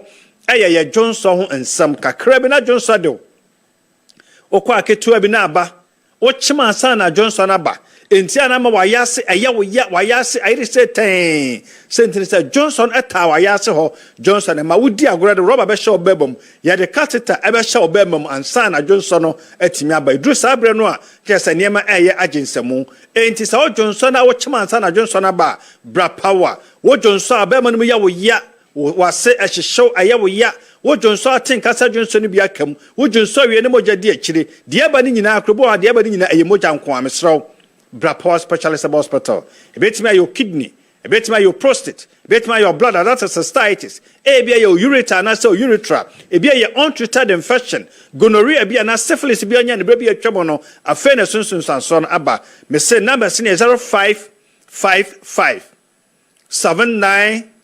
7878 0200 3831 and 0244 544422. Odi no eye osa ekomdo ayam yo ya aduane toy ma yam yo ya no wa chika senu ya o ya hwehwe den wotanya heartburns wodi dia na aduane jejabo indigestion ya na wiafru no ase emfana bi agina mu gastritis osa symptoms no ebino no Mr. Obra Power Specialist Hospital yema waduro bema waduro ya SK that is stomach care ekuro bia wo ya furu no mu say ya duodenal ulcer say ya peptic ulcer ekuro bia wo ya furu no emu no sa aduro we ebetu ase ade ama wo de no typhoid na how da bia wo no mu yo onwene utipa wo ho ye hye ya na unya severe constipation e wo ha utimnya running stomach wo yam timi hwie rashes bi tagu wo ho na ase wo honam ekekaw wo bo wasa typhoid a symptom misraw bra power specialist hospital ni ahwe emwo ye de adro fufuro bi aba ye fe no kala mixture we aye typhoid adro tatahwe betu asen ten na saudi na aye malaria ya no num yo nyunyu da bia wa ye mre honam ye hyehyehye ani ade a ye ba mo aduaya malamis na etu malaria na se ententem ede amount ye wadu ya heba tonic wo ho ayimojaduro da bia ye su moja eso ate fo wa na wo fo aduane de won ma wontene de ukokata so a untumi enna nya adua ya heba tonic ni bi na emwa wo de no aye ewa cough wa bo wa obisima bo wa be 2 years wo bo wa na wi ahro na moja ewo mu wa kuma timbo se hwim bibia ye problem ewa wo chest ho de wo hia aye adua ya cough ka heba mixture na etu asiesie okoko ho say your land say your heart wa kuma ebo ehumi a ensi so no nyina no ebe solve ama nso so ho atimi ato jirikajiri heba mixture eye me vitality bema bia ye mra wo pam no hia jirikajiri abo asiesio ama bema watimi agina wona so etise bema mu abia ha obia say ya kompo na ehyew minimu ye mfase kan ka bema odura bena ne nyina sciatica na ehaw woto ase twetwe be yo massage kama amentini mu abiebie nerves na amuat ayedendende no ni nyina emubago bone fracture do mpeni mabupen awarefo amopa wo mu de mu mienu nyina momra yenhwe ba problem no wone yemwa mo pampa bone e wo num halitosis bad breath yare bone ayenim guasiade eniema de ba no edoso oba be hwe sane mani nyina na de de odi no ba ne ya bo tuase ama ho atimi ato wo kotodwe wo ho na hono yesi nsuo gina mu na wakotwe na asan ahono ba be kyekira ma 2-3 times bo sa afide wankasa utieta so de yebodwuma yade bia how bia Fabra Power Specialist Hospital yewo Kumasi ya won cry ena yewo Takra de Kumasi ofe yase ye ni Jasper Flint Station di enhwene mu wo aputoja Continental kwan no so Lake Road ena yewo Accra wo kwabenya ACP kwan sa ne block factory no edi enhwene mu na fe Takra de wo Anaje Estate Customs Road ye ni single washing bin no so di enhwene mu numbers no aye 0555 7978 0200 3831 and 0244 544422 Monday to Saturdays and your day Sunday penny da yen adwuma even holidays ye adwuma all your branches ni nyina mu ye do se baby a wo bre na ohwe power time nyame yadoma da sene sabre ya nso ye de apom de ho nsam no ebesan abro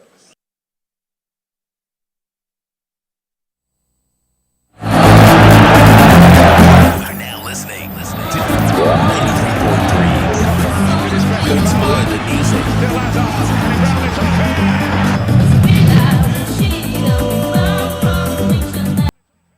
Okay.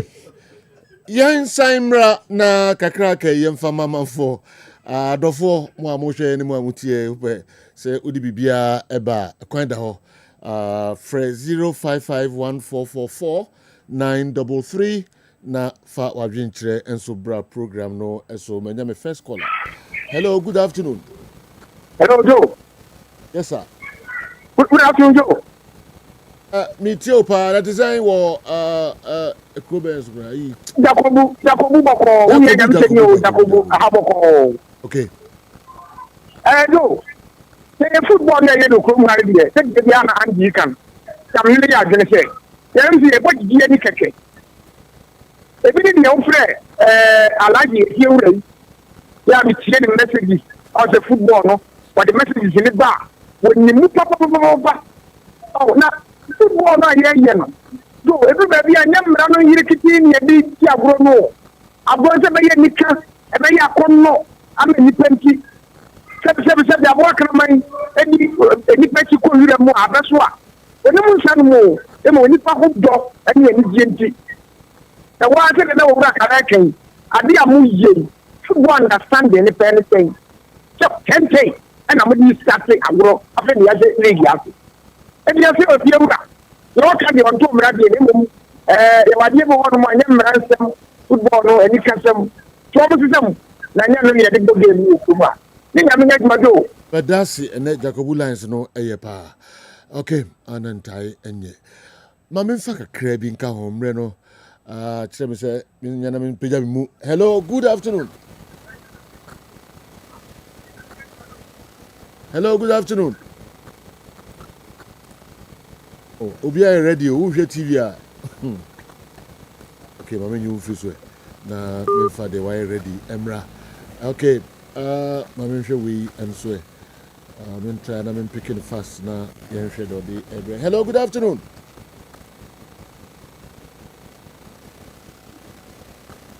Hello.